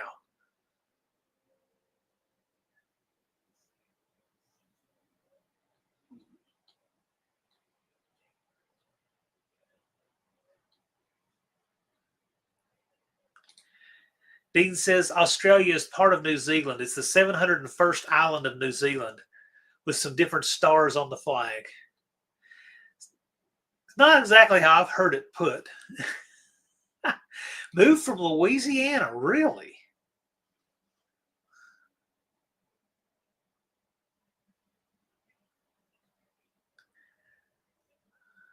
Yeah, I don't know what they do 38. I really don't. That's a great question.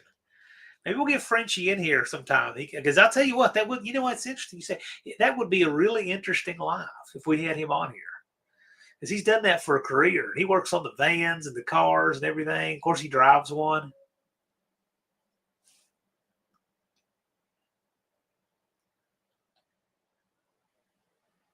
I'm thinking it's something like that.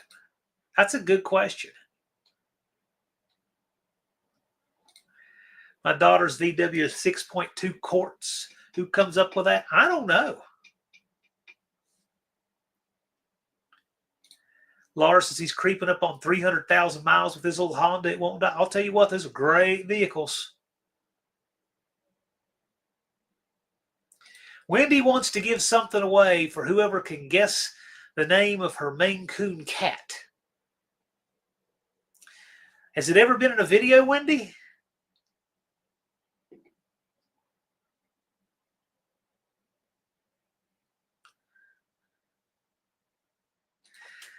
I don't remember what the name of the dog was in Moving Unfinished Project. I just remember they would put a mirror under its nose to see if it was still alive.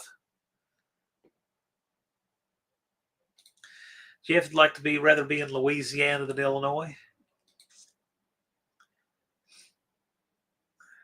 It's never been in a video. Well, that's going to be pretty hard to guess, Wendy. That's pouring through the small end of a funnel if I've ever heard one.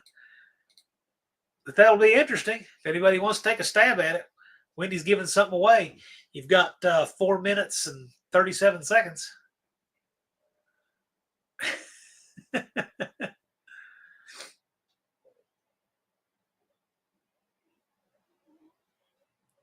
I'm afraid to come up with a name. I don't need another cat.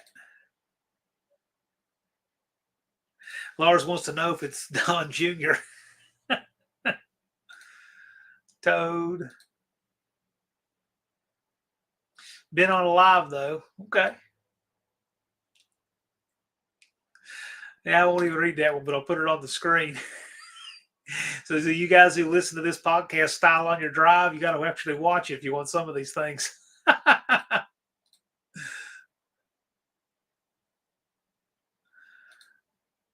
Yeah, it's been as long as you've called it. Arlo Pear was the name of Richard Pryor's character movie. I remember that.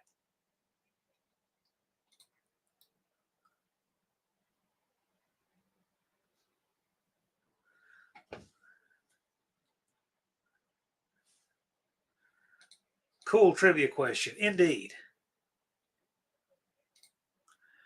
My aunt says, good night, all. Hope you've been enjoying all this general nonsense.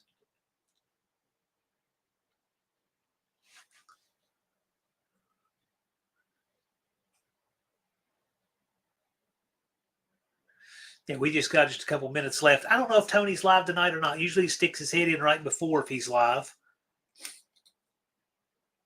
How streetable is a gear drop? It's streetable. There's no reason it's not streetable. It's very streetable. It's just loud.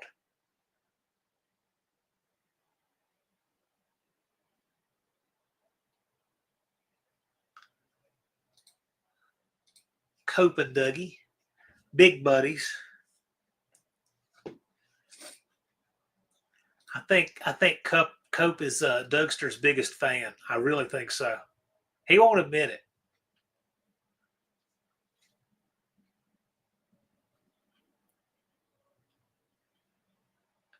I think we need to get a big stand up of Dougster like we had a Cope at No Name Nationals. And we'll put it on the ceiling in Cope's office, just flat up there. And Dougster can sign it.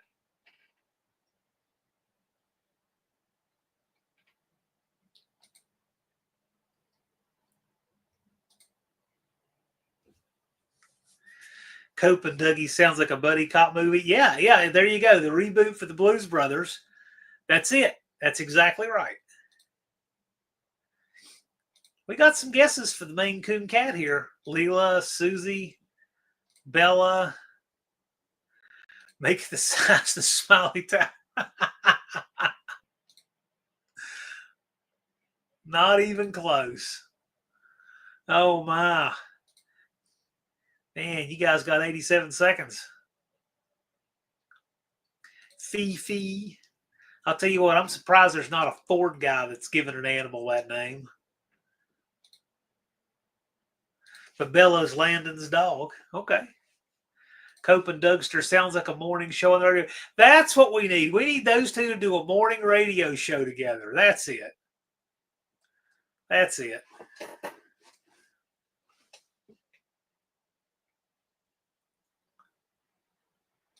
Colleen is guessing Miss Prez. Aaron, Peckerwood Customs, Aaron's guessing Mr. Flufftastic.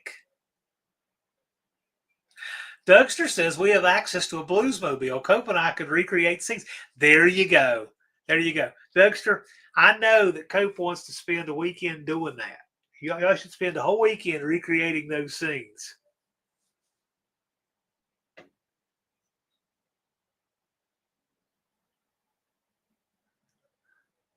Cujo. Radio show. Yeah, there you go. You talk him into it. Buffdale Campus says my cat was named Powerglide. How awesome is that?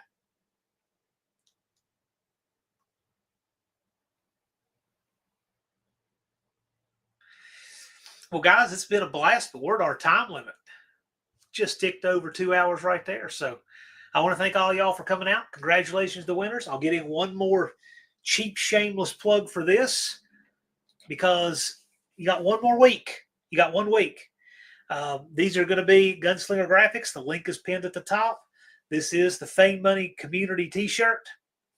And I have a feeling there's going to be a series of these. We will probably do these every year. Not this design, but a different design every year. And eventually, you guys, I know you'll want to be collecting them. So you can get yours at Gunslinger Graphics.